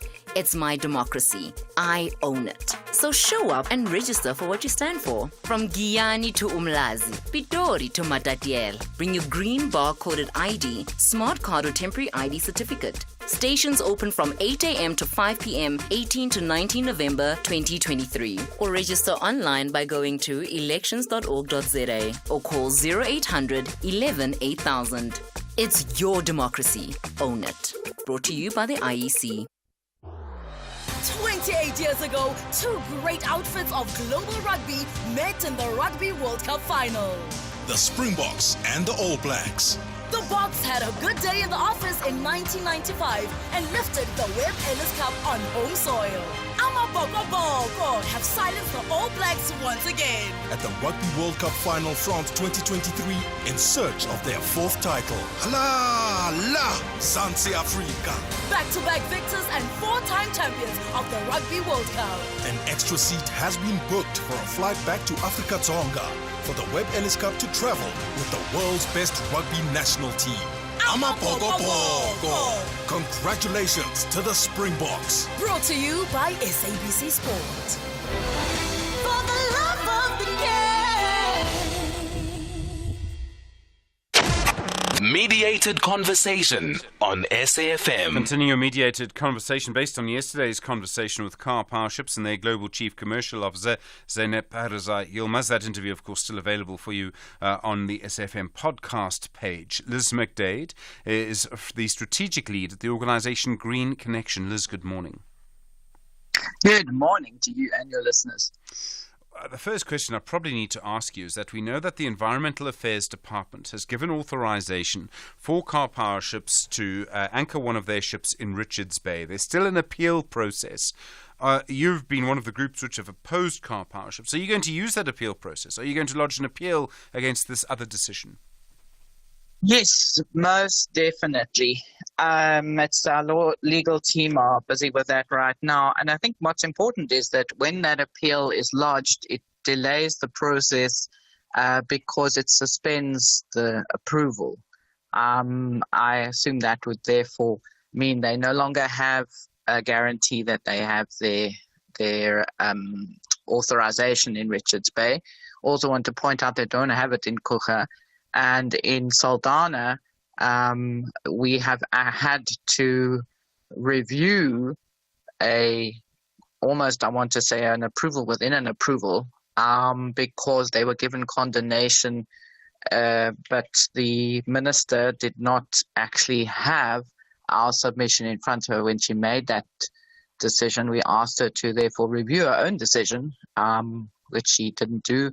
So we have therefore had to go to court, and that process is in process right now. So, you know, there's no ways that to confidently assert you're going to be generating electricity within a short time. You know, that just isn't right. One of the claims made by Car Powerships is the only impact on the environment is just the fact that the ship is berthed there, like a normal cargo ship. And the example was given that in other communities, you know, fishing communities have quite happily been fishing around these ships. Is that true? I mean, do you believe fishing communities would, as they put it, benefit from the ships?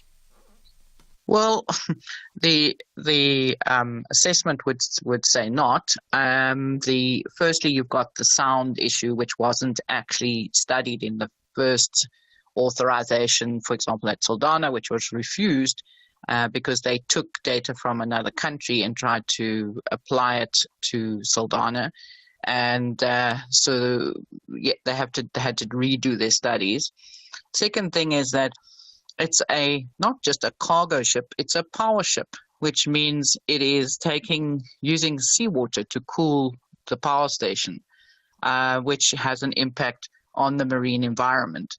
And it's a particularly sensitive environment, for example, in Saldanha, and for different reasons in different ports.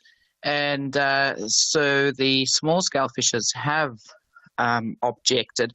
And I just was listening to that interview, and I thought it was useful to share that the aquaculture, which is an important industry in Saldanha, is potentially at risk because of the changes in water temperature and obviously potentially the sound.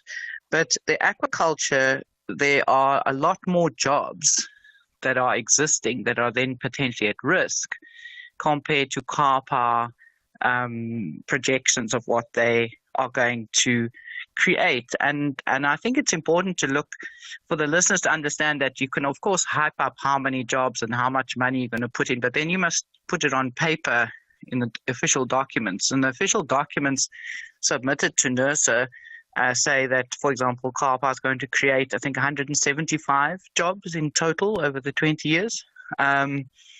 So, yeah, I think one must beware of exaggerations, possibly, that raise expectations for local economies.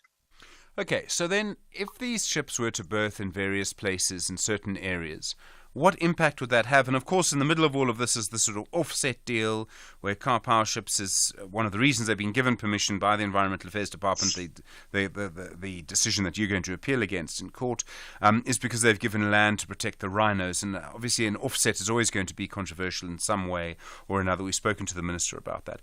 If these ships are allowed to go ahead, what impact is there going to be on those areas over the 20 years that they'll be there? So they will obviously have an impact, as I said, from the hot water and the sound, and the likely impact. The risk is that it will drive, for example, the fish away.